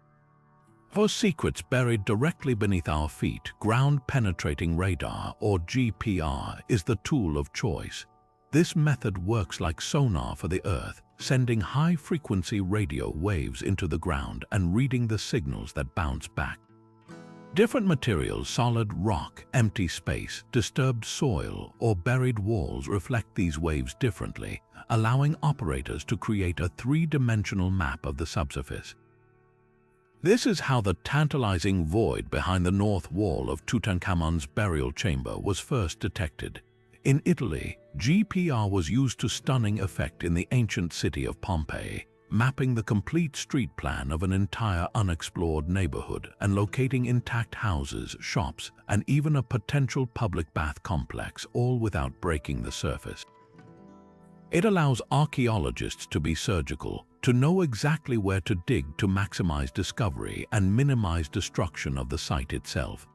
Perhaps the most personal revolution, however, is happening in the laboratory, not the field. The advent of ancient DNA analysis has given us the power to reintroduce themselves to the long dead. By extracting minute traces of genetic material from bone or teeth, scientists can now determine an individual's sex, their ancestry, their physical appearance, and even their familial relationships. This has turned anonymous skeletons back into people with stories. The most famous example is the identification of King Richard III of England, whose skeleton was found under a car park in Leicester in 2012. Through a combination of archaeological context, skeletal analysis of his battle injuries and scoliosis, and a perfect DNA match with a living descendant, his identity was confirmed beyond any reasonable doubt. Similarly, DNA attesting on the bones of the children murdered near the Qin dynasty mausoleum confirmed they were indeed the sons and daughters of the first emperor, providing genetic proof for the brutal historical accounts of the succession crisis. This technology is even being used to unravel the social structures of entire cemeteries, showing us who was related to whom and how people moved across continents thousands of years ago. As for the future, the horizon is shimmering with possibility. We are already moving into the era of particle physics with the use of muon tomography. Muons are subatomic particles that are created in the upper atmosphere and constantly rain down on Earth, passing through solid matter. Much like an X-ray, denser materials absorb more muons than empty space. By placing muon detectors inside a known structure like the Great Pyramid, scientists can measure the flux of these particles and create a detailed image of its density, revealing hidden chambers without drilling a single hole. This is precisely the technique that revealed the massive void, dubbed the Big Void, deep within the Great Pyramid, a discovery that continues to baffle and excite Egyptologists. Looking ahead, we can anticipate even more advanced molecular analysis, perhaps allowing us to identify the specific diseases a person suffered from, or the exact contents of long-evaporated offering vessels based on residue left on pottery. Drones equipped with hyperspectral scanners might one day be able to detect the faint chemical signatures of decomposed organic remains from the air, pinpointing graves from thousands of feet above. This technological leap is more than just an upgrade in our toolkit. It represents a fundamental shift in our philosophy. We are transitioning from an archaeology of discovery, which often meant destruction, to an archaeology of preservation and understanding. These tools allow us to respect the integrity of a site, to ask our questions from a distance, and to leave the past undisturbed for future generations who will undoubtedly have even better methods. They are granting us the incredible ability to solve millennia-old mysteries while simultaneously ensuring that the tombs and the stories they hold will continue to whisper their secrets for centuries to come. These ancient burial sites, shrouded in dust and mystery, do not exist solely in the physical world. They have also been endlessly resurrected and reimagined in the fertile landscape of our popular culture. They have become a permanent fixture in our collective imagination, serving as the ultimate setting for tales of adventure, horror, and discovery. Think of the gripping opening of any Indiana Jones film. The booby-trapped temple, the carefully swapped bag of sand, the inevitable rolling boulder of doom. These sequences are directly borrowed from the public's fascination with real archaeological accounts, particularly the dramatic discovery of Tutankhamun's tomb and the sensationalized myth of its curse. The franchise brilliantly packaged the romance of archaeology, the fedora, the whip, the ancient maps, and fused it with the palpable danger of violating a sacred, hidden space.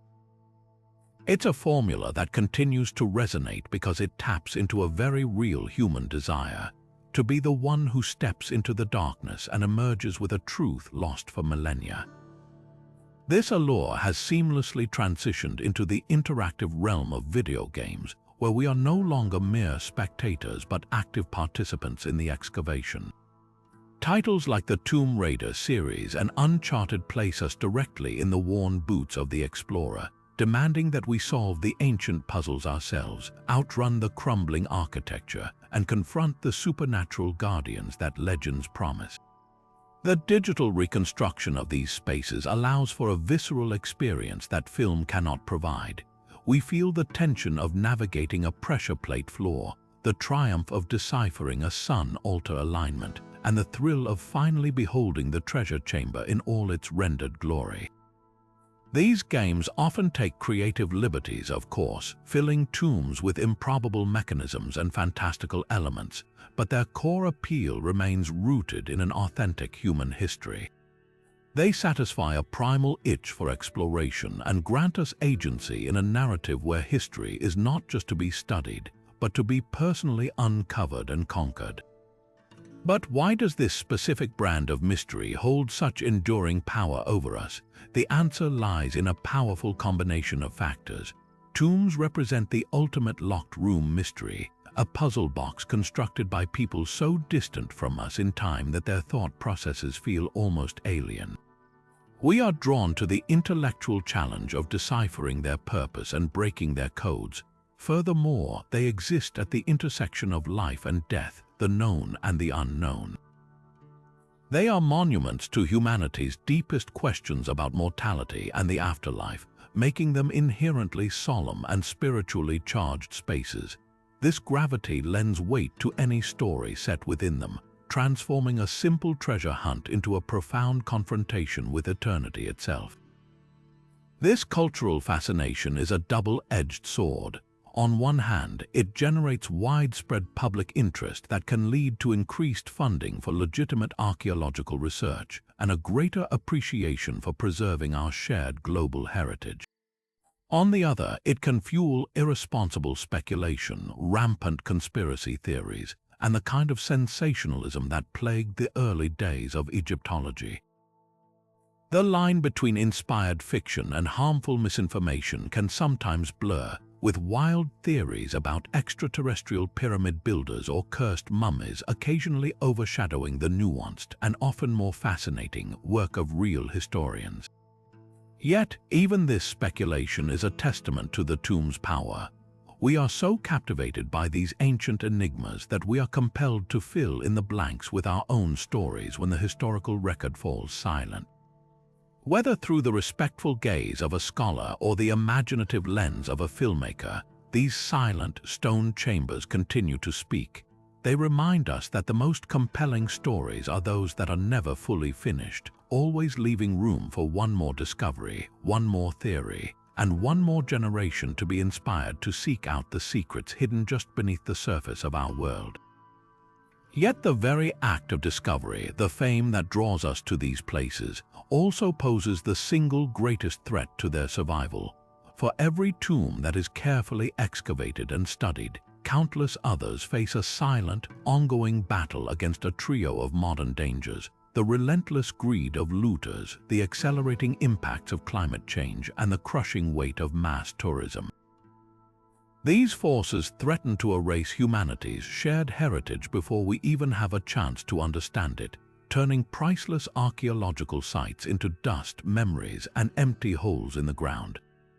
The most immediate and malicious threat comes from looters who have plundered tombs for profit since antiquity. The difference today is the scale and organization of the crime. What was once the work of a few local villagers with shovels is now a sophisticated, transnational enterprise fueled by a multi-billion-dollar black market for antiquities. In Egypt, the aftermath of the 2011 revolution saw a horrifying surge in looting at archaeological sites, with gangs using heavy machinery and even dynamite to blast into burial shafts, destroying context and irreplaceable artifacts in their rush to find a single saleable object. In Peru, huaqueros, or grave robbers, tunnel into ancient mud brick pyramids under cover of night, searching for gold and textiles to sell to intermediaries who funnel them to wealthy collectors in Europe, Asia, and the United States. The damage is catastrophic and irreversible. A looted tomb loses its story forever.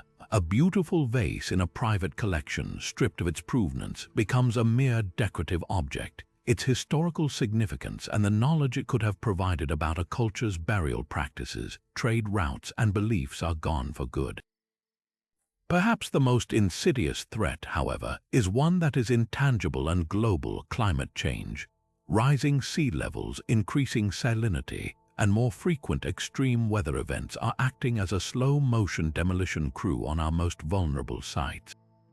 The ancient city of Alexandria, which may hold the lost tomb of Alexander the Great in its submerged royal quarters, is being battered by stronger Mediterranean storms and rising water acidity, which accelerates the erosion of stone and marble. In the permafrost of Siberia and Alaska, the frozen tombs of Scythian and Inuit chieftains, which have preserved organic materials like wood, leather, and human tissue for thousands of years, are now thawing. As the ground melts, these incredibly rare time capsules are exposed to oxygen and microbes, causing them to rot away in a matter of years, destroying a frozen record of ancient life that survived for millennia only to be lost in a single generation. Then there is the threat that comes from admiration itself: mass tourism.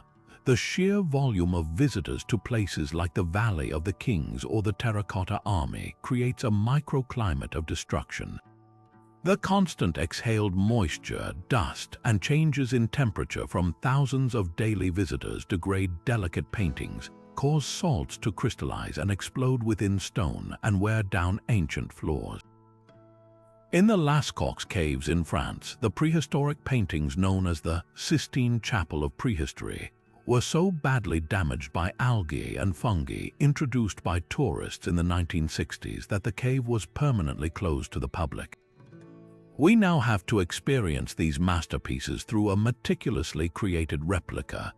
This creates an almost heartbreaking paradox. We want to see these wonders with our own eyes, to stand where history happened, but our very presence is what ensures they will not be there for our grandchildren to see. The fight to protect these sites is a monumental undertaking, spearheaded by a coalition of international organizations, local governments, and dedicated archaeologists. Groups like UNESCO World Heritage Center work to inscribe sites of outstanding universal value onto a protective list, which can unlock funding and mobilize global attention for conservation projects. On the ground, the battle is fought with a combination of cutting-edge technology and old-fashioned vigilance. Drones now patrol remote archaeological sites in Peru and Jordan, scanning for fresh looter holes. Advanced 3D laser scanning creates perfect digital records of monuments and artifacts, a practice often called digital inheritance, ensuring that even if the original is lost, we preserve its every detail for future study. In some cases, the most effective strategy is also the most difficult: reburial. After excavation, some sites are deliberately covered back up with sand and soil, their locations kept secret because the best way to protect them is to hide them once more. This global effort is not just about preserving the past, it is about safeguarding our collective identity. These tombs are not the property of a single nation, but a chapter in the story of humanity. They connect us to our ancestors, to their fears, their hopes, and their incredible achievements. To lose them to looters, to a changing climate, or to our own curiosity is to sever that connection, to become a species with amnesia. The ongoing battle to protect these places is a testament to our understanding that while we cannot stop time, we have a profound responsibility to be its guardians, ensuring that the whispers of the past are not silenced by the carelessness of the present. From the silent, sunken skulls in a Swedish lake to the glittering gold of a Moche lord in Peru, the incredible diversity of these 25 tombs reveals one unifying, profound truth about humanity. Our relationship with death is, and has always been, the ultimate expression of our relationship with life itself. Every culture, in every corner of the globe and across every millennium, has grappled with the same fundamental mystery of what lies beyond, and their burial sites are the breathtakingly creative, sometimes terrifying, and often beautiful answers they left behind. These are not just graves, they are time capsules containing our deepest fears, our highest hopes, our most advanced engineering, and our most profound art. They are conversations with eternity, written in stone, gold, and bone. we see a universal desire to honor, protect, and equip the dead for a journey into the unknown. The Terracotta Army was built to command in the afterlife. The jade suits of the Han Dynasty were sewn to preserve the physical form for eternity, and the elaborate grave goods of Sutton Hoo were carefully chosen to ensure a king could feast, fight, and make music in the next world. But we also see a stark reflection of earthly power and its brutal realities. The murdered children of the Qin Emperor remind us that legacy can be written in blood, while the retainer sacrifices of and Sepon show a belief system so powerful it compelled the living to make the ultimate sacrifice. From the solitary, revered tomb of Cyrus to the deliberately hidden grave of Genghis Khan, these sites map the vast spectrum of how societies venerate, fear, and ultimately seek to control the narrative of death itself. This journey through the world's most enigmatic tombs proves that the human spirit is, above all, resilient and creative. We are a species that looks into the void and responds not with silence, but with pyramids, with ship burials, with golden masks, and with silver hands. We are driven to build, to create, and to leave a mark that shouts into the future. I was here, my life had meaning, and my story is not yet over. Every one of these sites, whether built for a king or a shaman, is a testament to that indomitable will to be remembered. They challenge us to see our ancestors not as primitive or simple, but as complex, brilliant, and deeply spiritual people who are asking the very same questions we ask today. Now we turn this conversation over to you. Which of these enigmatic sites captured your imagination the most?